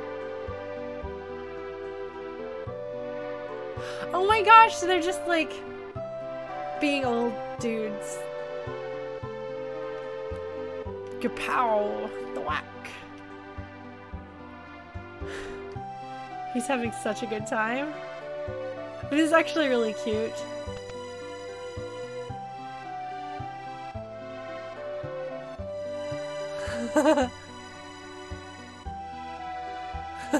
He's nice and quiet.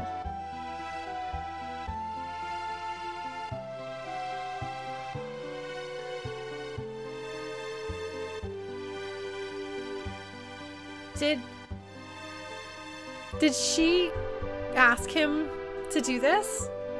Did she set this up?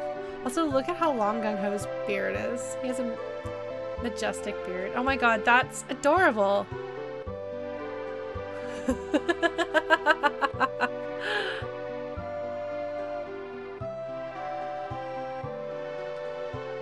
I don't think I fully understood that when I was a kid. That's really cute. She's like, my grandpa is kind of depressed and stuck. I want to give him closure. Everything okay? And they haven't rebuilt the house that burned down. Yeah, we'll get his dreams maybe.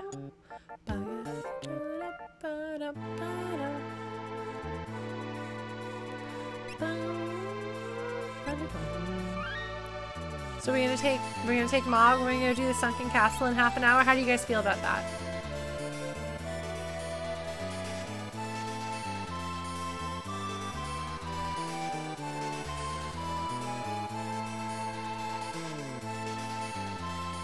Oh, does she? Okay.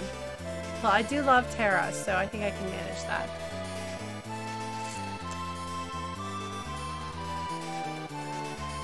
Like Phoenix Cave.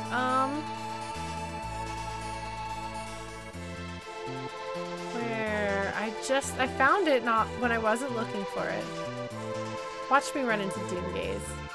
But I thought that the more you flew, the higher the likelihood, like the longer you were in the air, the higher the likelihood was. Gathering new Zoom backgrounds. What's the coolest Zoom background you found? Left.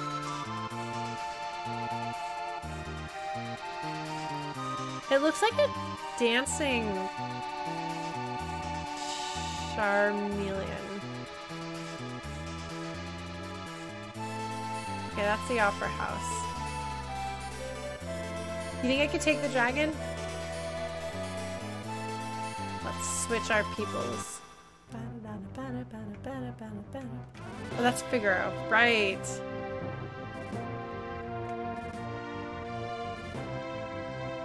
Swirling Galaxy is a good background choice. Okay, so Terra. Celis? No, I have to bring... Wait, yeah. Okay.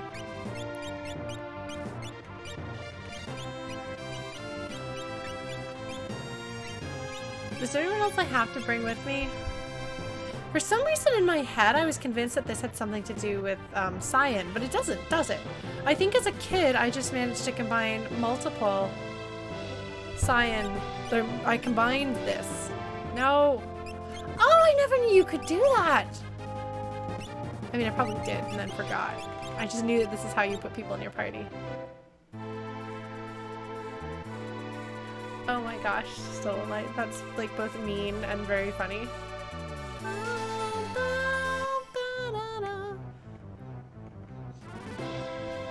All members.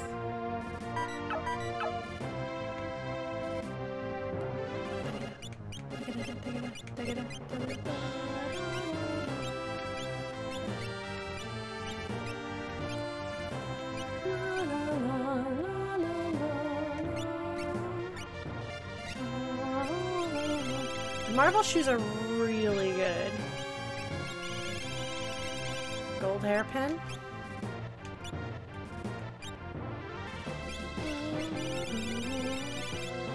Mughal charm.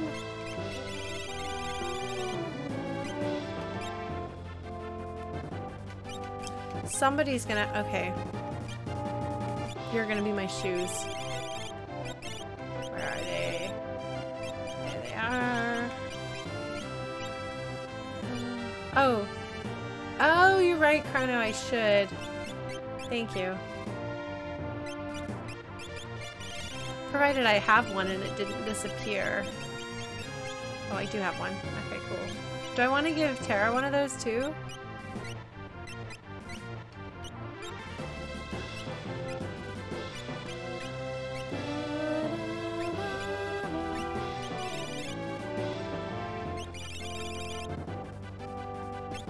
Yes, Sophie is curled up like a kitty. Hi, baby. Who's your little meow-meow? Yeah.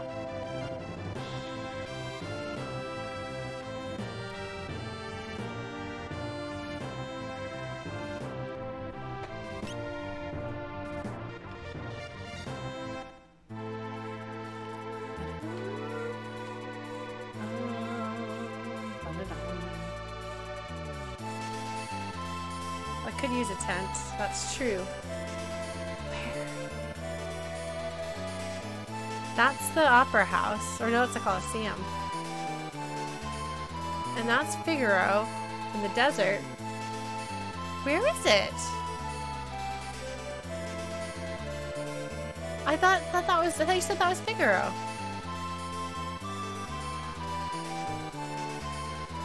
Oh, it's in Figaro! Oh, right! You have to take Figaro and then Figaro gets stuck. Thank you.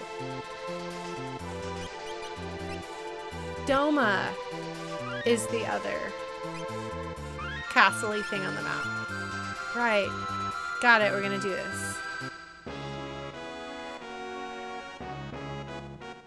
Yeah, see, like, now that you say that, I'm like, oh, right! Oh, where is the... I think it's... Is it in this tower over here? Oh, no. Is it this side?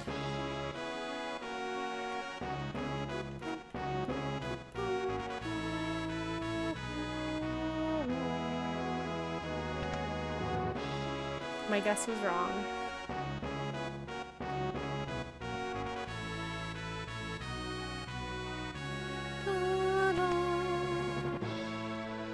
Here we go. Yes, I do need a rest. Thank you. Blink.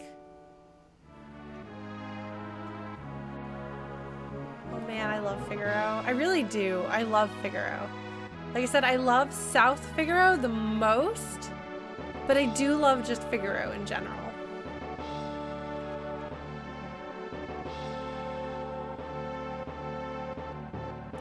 Oh, I didn't give people espers. I should do that, shouldn't I?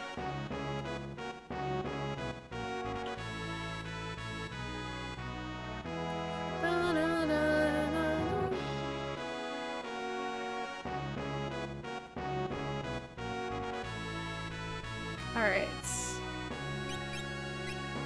Who doesn't have an esper? You don't have an esper. Who should I give you? Yes, Phoenix. That sounds good. You're fine, I think. Or did you learn things? I don't think you finished with this. Yeah, you're not even close. It's okay.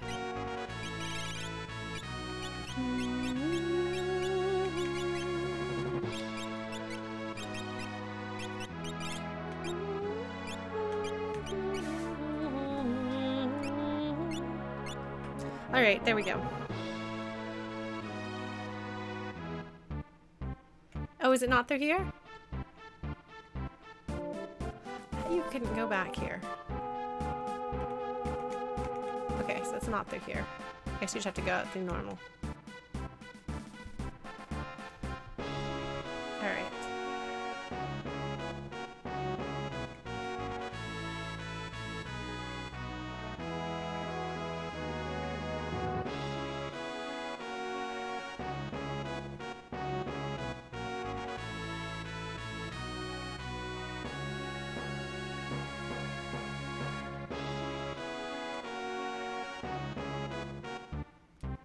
So is it through here? In the prison. Oh, okay. That makes sense, actually. I know that we must have figured this out as... I know someone who deserves to be locked up in here.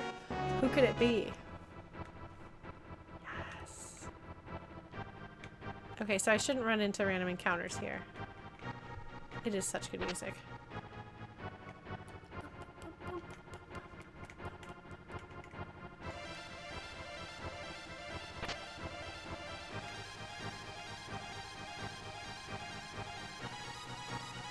This is such a good song. I'm glad that they found a few other places to use it, you know?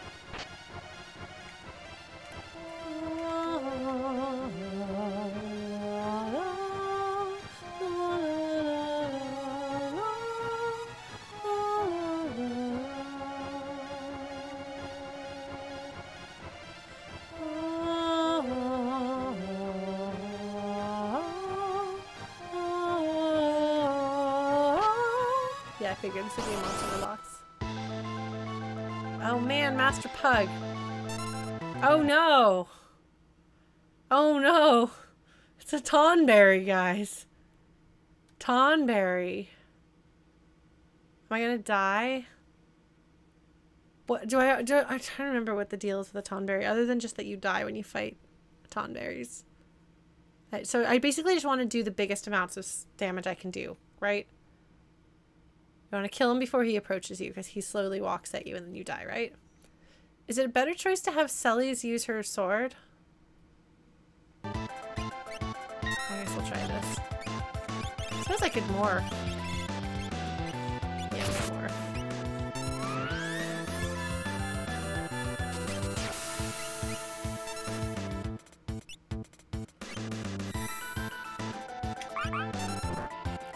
Ultima is better, okay.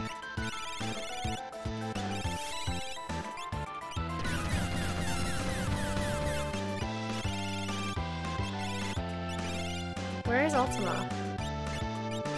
Are we sure? She does have it. Jeez, that takes a lot of magic.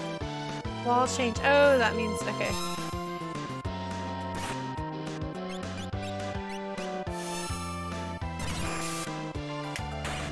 Oh. I didn't even get to cast Ultima. Well, that's cool.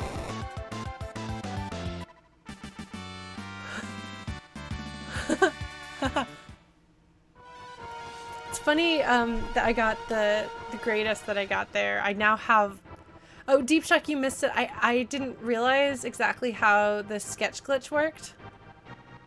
So I accidentally got sketch glitched. So consequently, I have an infinite number of Marvel shoes, which my party is equipped with now. And also, I have the weapon that everyone was very excited that I had. What is that weapon? Illumina?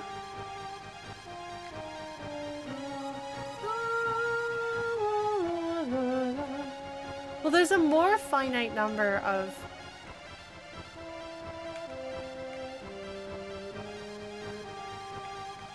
Alright. Is that the entirety that's in here? No! Okay. Sneaky. Sneaky. Sneaky?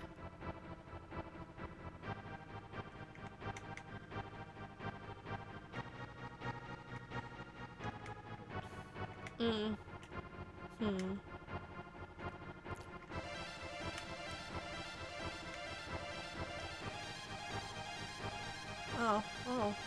This looks like where I'm supposed to go. Is this where I'm supposed to go? Is that long thing what I'm supposed to do here? Okay. Alright. I've missed a monster in a box here though, haven't I? Because you guys said there were 2 monsters in a box.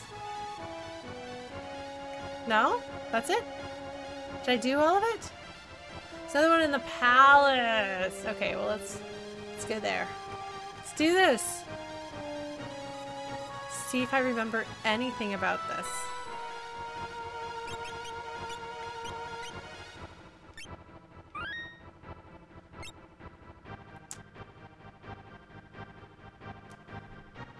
Yeah, no, it's pretty funny, I think.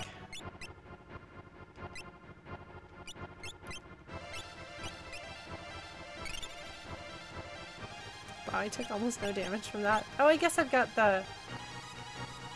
Regen permanently on my party now. Because I thought that there was a dream involved here. Because I thought we traveled through time in a dream. And I think when I was a kid, I might not have realized that this wasn't Doma.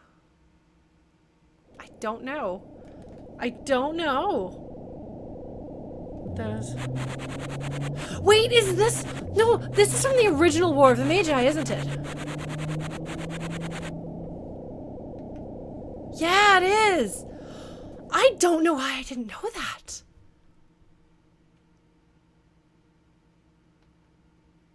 Somehow that never registered in my brain, ever. Look, translating is hard. We're fresh out of options.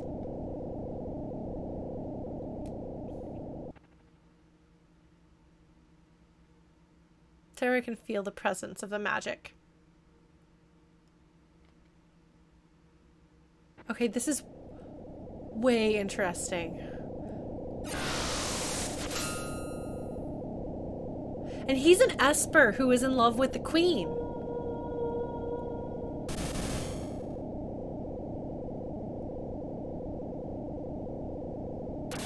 But so he's an Esper versus the other Espers, because he's defending.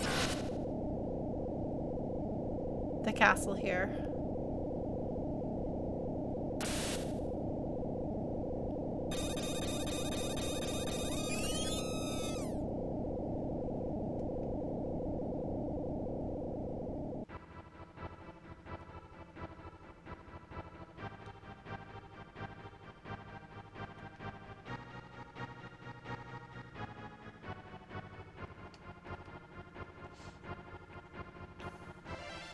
So will only Tara say this? Like, do you have no context if, or is it a person in your party says this?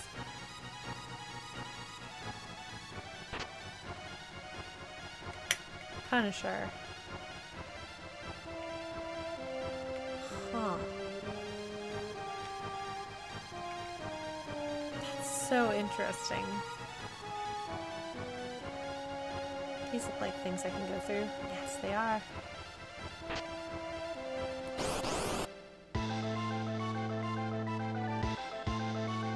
Oh, it's Yojimbo.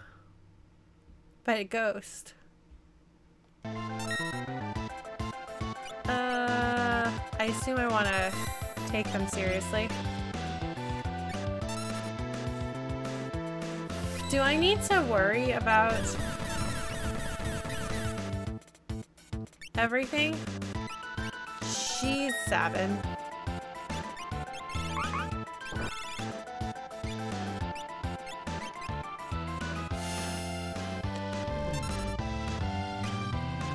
I mean, do we even need to use Ultima when we've got Blitz?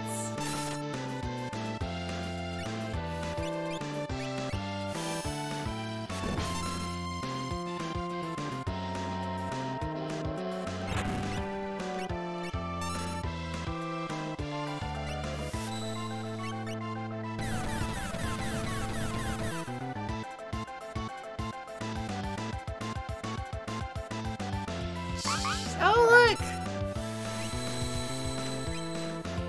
Mog successfully did something. I'm so proud of him.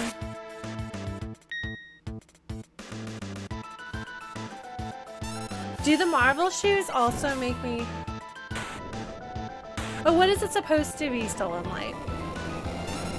Because it seemed like a strange line, but I thought it might be him... It might be a way of going around with, like, you can't kill me. Oh man, Genji Glove offering. Ah. That's a much better... That says a lot. That says a very different thing. That's a different thing.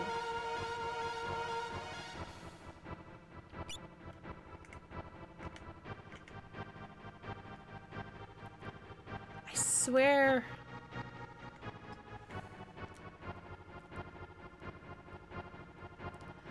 Ah. I see Stolen Light. That's an understandable mistake.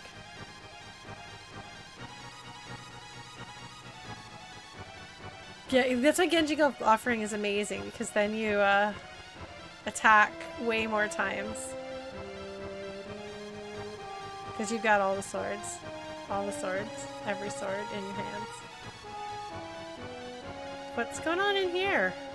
Is there a secret? Or is there nothing? How do I get out of here? There, that's how I get out of here.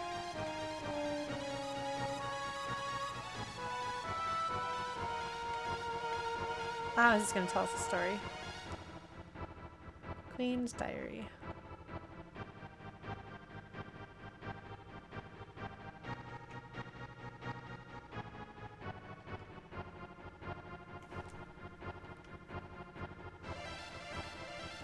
Tara should have something, yes. It's about her, yeah. This is the specialized dialogue, which makes sense.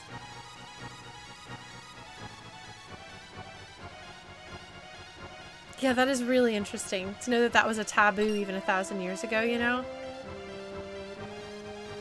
And why? So when the people here say we'll show them our Esper magic, and an Esper, I suppose he's the one who defends. Yeah, this is some useful stuff. I assume the Blizzard Orb does something that's interesting and useful.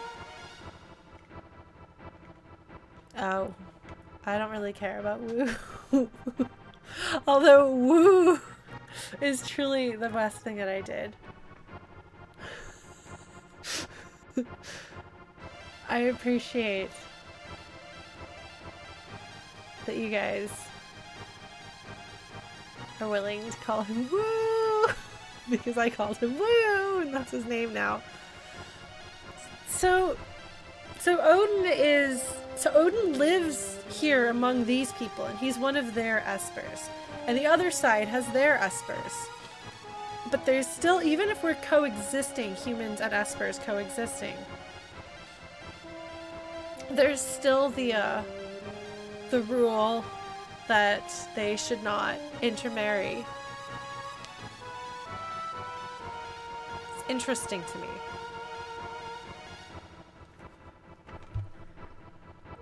And it is kind of nice to see, like, a previous long ago, you know?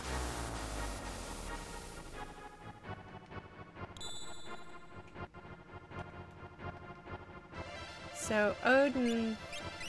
What does Odin do when he's just Odin? He teaches Meteor. His speed +1. Is Meteor useful? Or does he also teach Meteor when you get him more?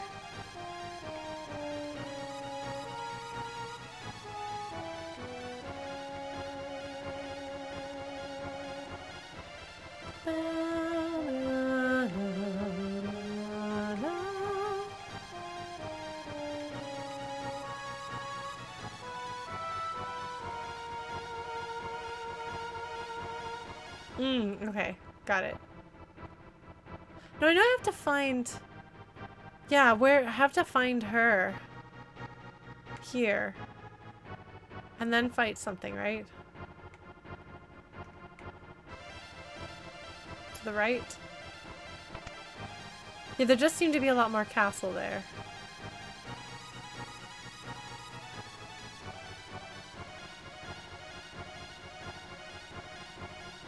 Oh, outside the castle.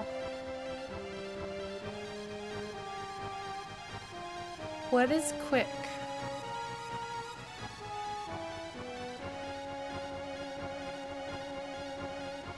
I thought I went through this door and it didn't do anything. I mean, I fought.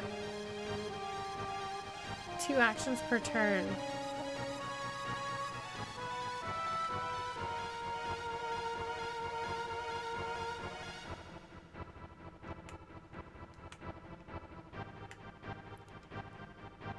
Right side carpet in the throne room. Oh, I think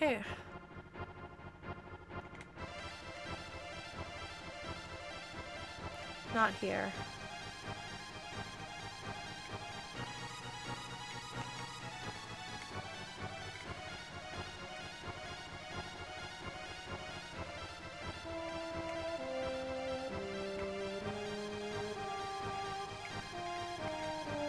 So can you leave, level up, and then come back?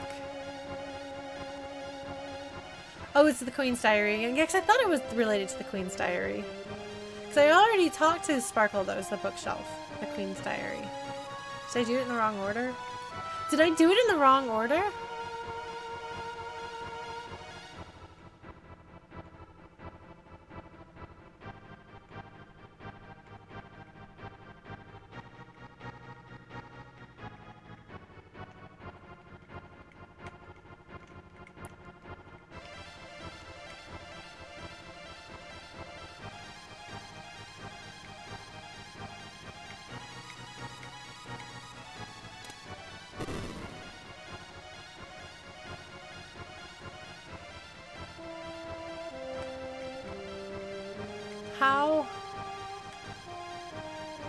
How would you... I mean, I guess there's probably someone who says that if you talk to everybody. There's probably something that says that. Oh, look, there's a dragon. Do you guys think we can take the dragon? Can we take the dragon?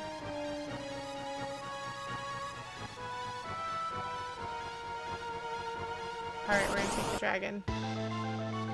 Blue dragon. Okay.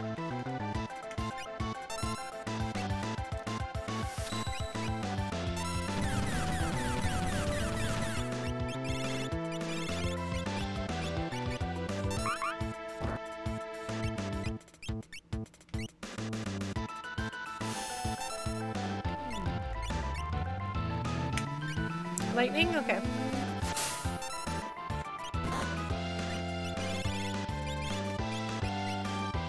Oh dear. Oh. Yeah, this definitely appears to be a lightning thing. Or a water thing, so therefore lightning. Okay. No, Sabin!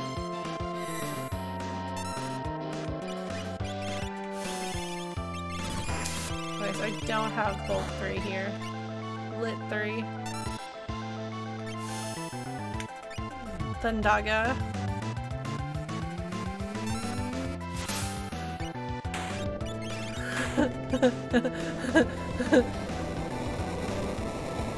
Oh my gosh. Okay, why are we talking about the dragons in Lunar? Because I love the dragons in Lunar. I got a scimitar. Or as baby Lauren and her sister said, Shmitar!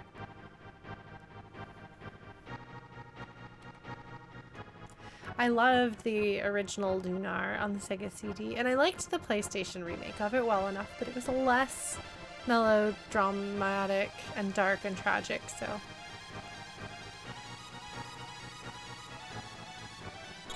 This is her tear. Yes. It's definitely Opera Celes. So interesting they're united in death.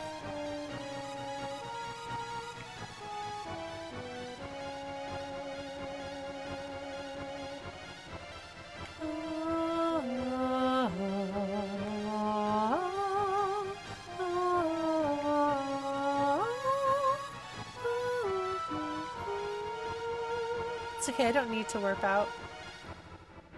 Especially since Mognet makes it. So the blue dragon drops Odin's sword.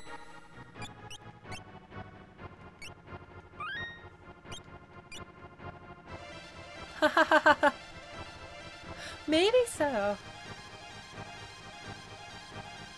Ah, okay, so if you were playing it in Japanese, you would be able to tell that the sword that you got was what Odin had said, and you would therefore conclude that it was his sword, and that the dragon had his sword for some reason.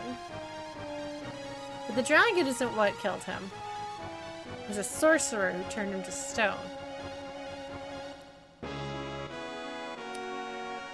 Back to Figaro. Ah, that's going to tell me what to do. An ancient text at the library.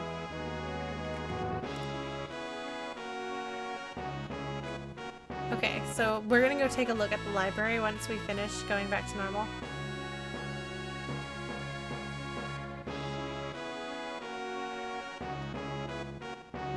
I have to go all the way back though, because I got to get my airship.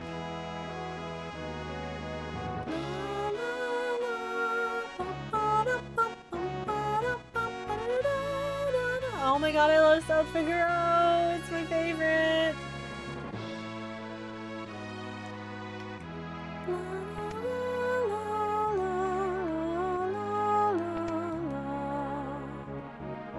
Alright.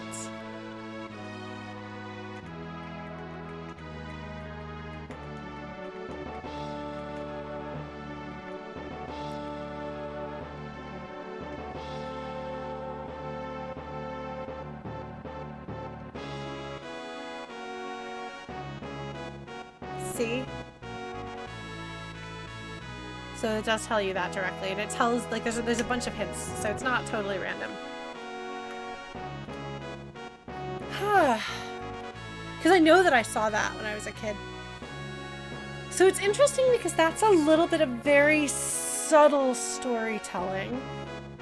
And there's a lot that's unknown, and you could make an entire story about that. Yes, you forget which throne belonged to the queen, but there is no king. And it's the queen who is, presumably that is like, she's hiding from the, She is apparently hiding from the invaders, I suppose, but there's not a king down there, and so you kind of wonder, you know, what was it that turned her to stone? Because it's not like everyone turns to stone. This is not the right way. It's not like it's like a Sleeping Beauty, everyone's stone now. situation. But she was presumably hidden. Like you can kind of imagine. You can fill in the blanks if you've read stories.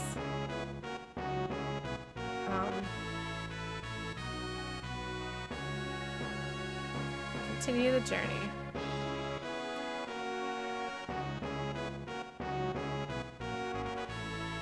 Sorry, I got distracted. I was trying to figure out what you guys were talking about, and I lost track of what I was saying. But like, you can kind of imagine. Oh man, this is like going between two, like, right? And it feels like they would probably tell, like you. It feels like if there were a king, the king would be mentioned. But I don't know, like basically all we know is that there's a forbidden romance. Or at least there's forbidden love between the queen and Odin, and they were never able to be together because there were rules on such a thing in their society. So even when humans and espers coexisted, they still didn't have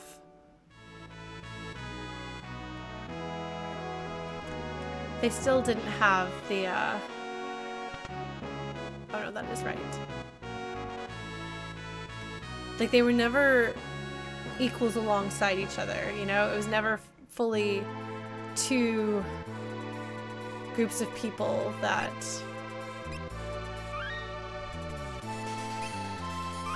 Like, it was never like, it was like just two groups of people that happened to live near each other and work together and so on.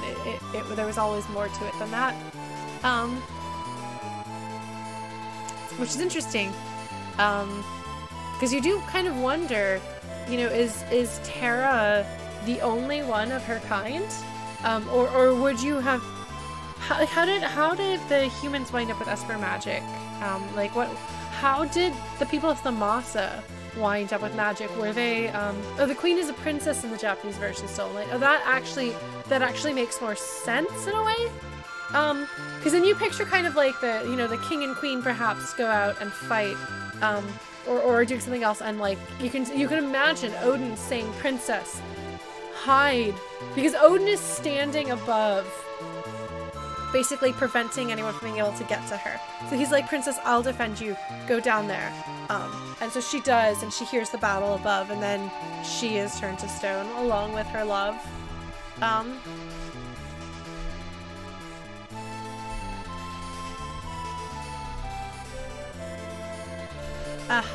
That makes sense, Stolen Light. Espers were humans that got zapped by the Warring Triad. Is that? Well, no, hold on. Because the people of Thamasa have some magic. They were Magitech knights back in the day, or magic knights. Are the descendants of people who had magic, and they're the only people who had magic in the planet. Right? So are they descendants of Espers?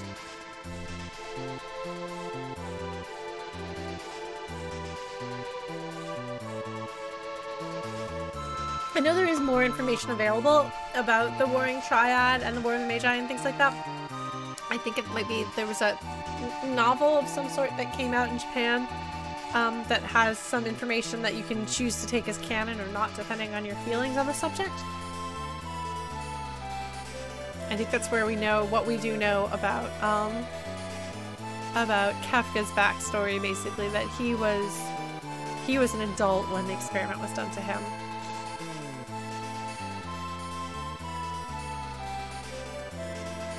So the goddesses create humans, they create the Espers. So you think maybe people learned magic from Magicite and then that knowledge was forgotten? Because I mean, that's interesting. If you had an entire town of people descended from people who are like Terra, and that they are they have Esper blood in them, even if it's so diluted by 1,000 years of generations, You would think that that would be something that would be kind of gone into with Terra. So presumably that's not the case, so they may have learned. No, but that wouldn't make sense because if you learn magic, like say like one of the characters from Final Fantasy VI has a child with somebody else, will their child have the magic that they've learned from Magicite? Like once you have the proficiency for magic, is that something that gets carried over to your offspring?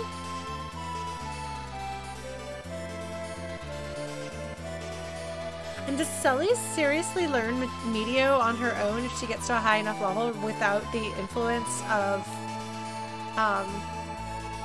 Magicite or specialty gear or anything like that? Because that is very interesting from a lore perspective.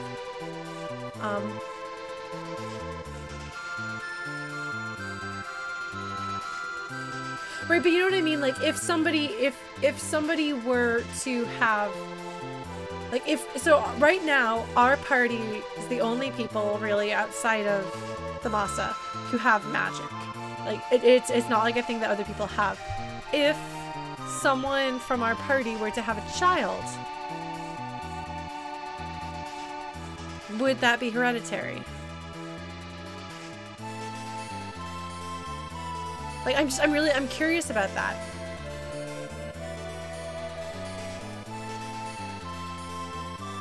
It is so interesting. There's so many stories that have the necessity of magic leaving the world at the end. We'll talk about that when we beat the game. Interesting. So Cephalies learns Medio at a level. Terra learns a few spells on her own, right? Like she fire and cure, and there's a couple of others, or does she slowly learn more? Yes, we will talk about Priding. Yes, that is correct. All magic must leave this world.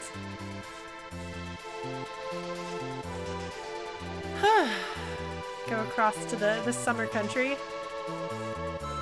I don't know. Things to think about. But yeah. So these are little bits of story that somehow didn't really register in my heart as a kid. I think that this is a forgotten story, so I don't think that... I don't see any parallels between Maria and Draco, or Draco, and the Queen and Odin. Like, I don't see any parallels. With Maria and Draco, what happens is someone else comes in and invades and says, you're gonna marry me and I killed your boyfriend who you were in love with before. But there's no implication that Maria's love was not allowed in any capacity in my, like, from what I remember. Good night, Nick. Thanks for joining us. So I think it's a fun headcanon. I mean, stories do change over time dramatically, but I don't see a direct connection between them personally. But also, like, interpretations and history, and just, it's a long time for things to have opportunities to change. I don't know why that didn't register. I mean, I clearly got I got Doma and the sunken castle mixed up in my head for some reason, and I'm not exactly sure, but I feel like that should have been something that would have been very formative. But for, like, little Lauren, you would think I would remember that. I don't know, I clearly, aside from, obviously, I remember the Phoenix Cave quite well. And I remember the ending.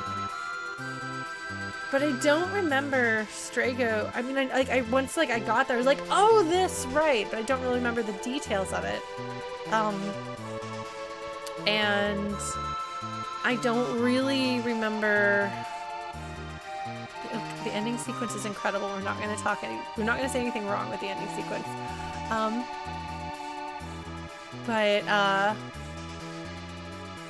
Like, the bits and pieces of character story that we get in the World of Ruin is really good. Like, this little piece, I would have rather have seen this. If I were to write out, and like if I were to have Final Fantasy VI Remake, I would want this, the scene that we just saw with the sunken castle, whatever it's called, submerged castle, I don't know. I would have that be something that was strongly meaningful to Terra, because it doesn't have any real character ties, and that kind of prevents it from having a lot of emotional resonance. And the other scenes that we get in the World of Ruin are character story closure. Like, going to Doma with Cyan, you get closure to his story. Bringing Gao to visit his dad, you get some sense of closure. It's like touched on. I would love to see more happen, but that is like some closure to his story, emotional resonance there. Locke's revival of Rachel, that gives Locke's story closure. Terra and Mobla's, which is not, I mean, it's all optional. Everything is optional practically.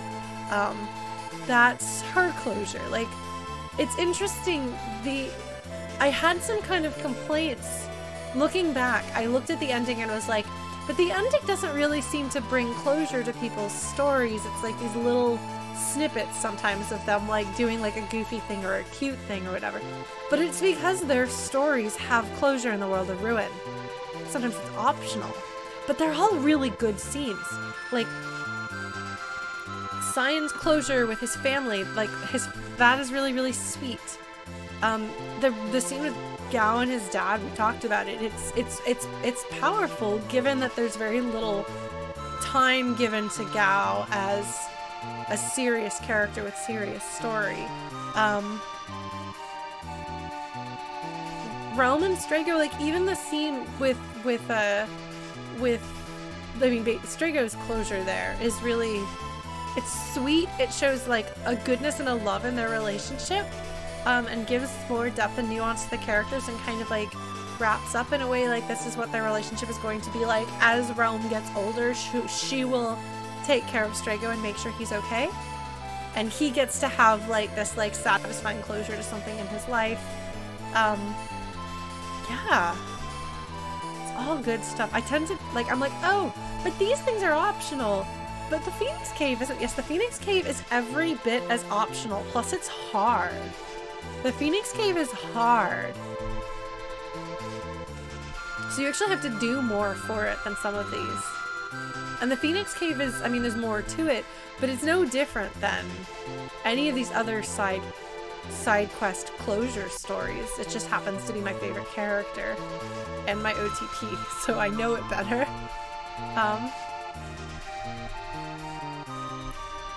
You think I'm gonna take Heka's Tower? Do you think? I mean, are there any more story bits? I want to do the Fanatics Tower, don't I? I swear there's something there. Edgar and Sabin. What is their closure?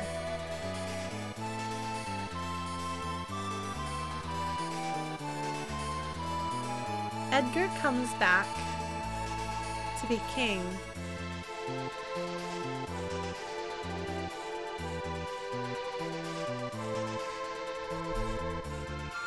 What is Sabin's closure? I mean, at the end, you know that I believe that the story tells us that they go back to Figaro Castle together. So I'm thinking through this. Because obviously, Woo and Mognet don't have any story. So,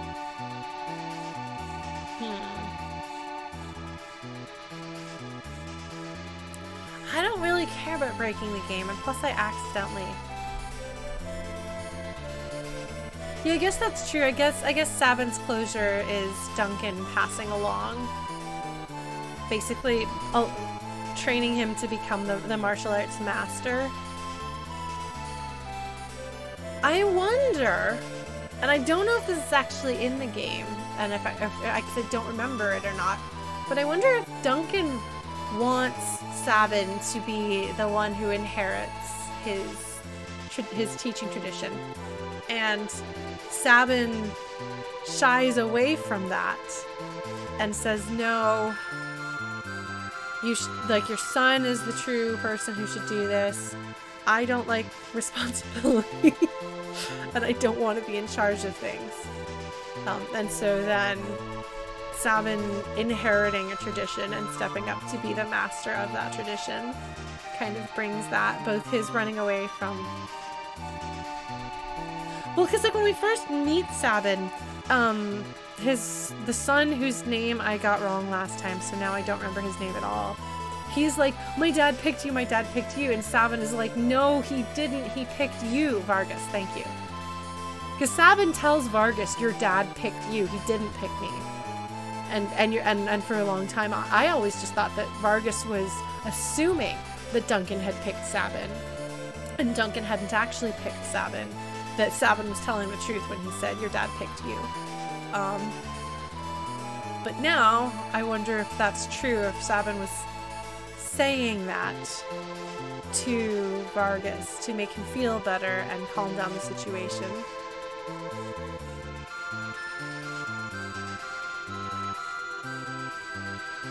Because Sabin is the obvious choice. Vargas clearly does not have the maturity, the level head, or the goodness to be responsible for something like that. Like, he would be a terrible choice. A terrible choice. And, Sabin is a much better choice. But would that be a combination of Sabin trying to do what he thinks is right for Vargas and also not wanting to take that responsibility himself personally, you know?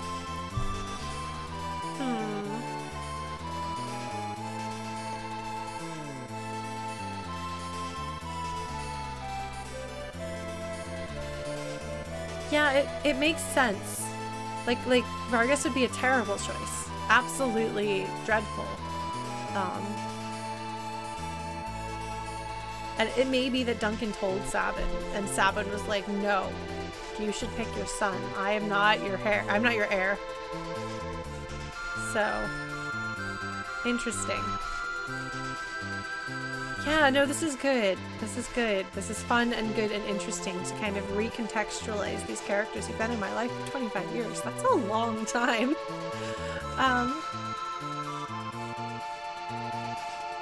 I'm enjoying that because I've done so much talking about the characterization and the character development and things like that as they've lived in my heart forever. I'm writing about them as they live in my heart forever, you know. But there's things that I still didn't... Well, but the thing is, I don't know that Vargas' ability would be motivated by envy. Like, I feel like Vargas...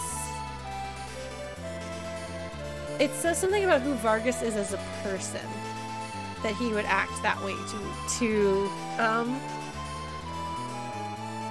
jealousy and just like I think that he was probably not a great person despite his dad's efforts, and it's possible honestly that his dad saw more innate talent in Sabin and gave Sabin more attention over the 10 years or so so that they trained together, and so Vargas grows up never being as good and never feeling like his dad cares as much about him, and that sort of resentment could build up.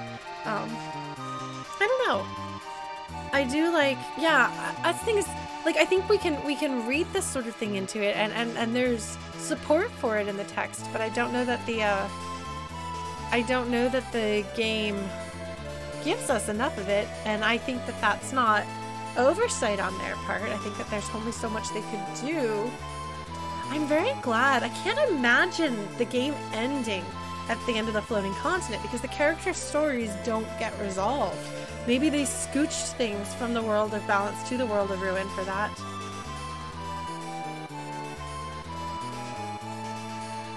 I don't know that Duncan would do that. I don't know. That seems a bit manipulative.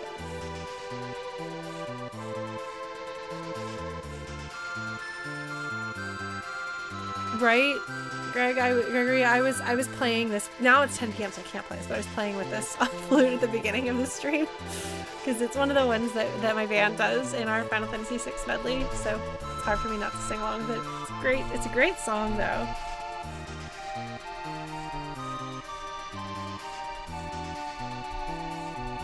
But you know, I do think that Sabin's story has been that. I think that Sabin's story is running from responsibility and leadership. And so I think you're right that accepting Vargas's choice of that he is, or not Vargas's choice, Duncan's choice that Sabin will then be the master moving forward. That is him accepting that responsibility. So.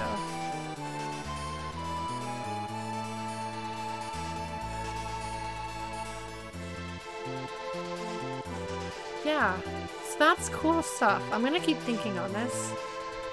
I will keep writing on this. So you may see some of what we've talked about here influencing the way the things that I write in the future. No, that's fair. And unreliable narrators and I do not coexist. I don't do well with them, so I don't tend to assume the unreliability of a narrator, and I don't pick up on it even when it's intentional.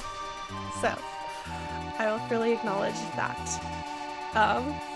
So you're maybe leaning too hard in the unreliable narrator category or direction, and I lean too far away from that, so therefore the two of us, if we put our brains together, could be just the right amount of unreliable narration.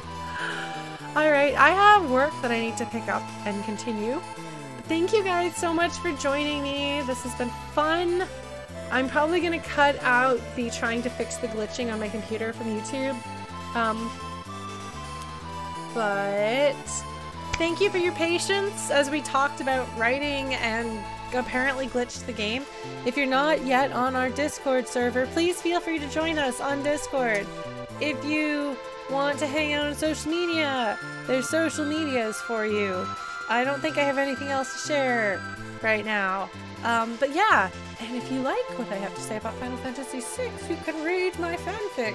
Which is actually fun. I've had some people read it, which is nice. I think I know everybody who's like commented on it or left a kudos or whatever, but it still feels cool to be writing and to be talking to people about these things I love. Anyway, thank you all so much. We will be picking up with more Wander Song on Thursday, and then we maybe have 1 or 2 more streams of Final Fantasy VI from the sounds of it.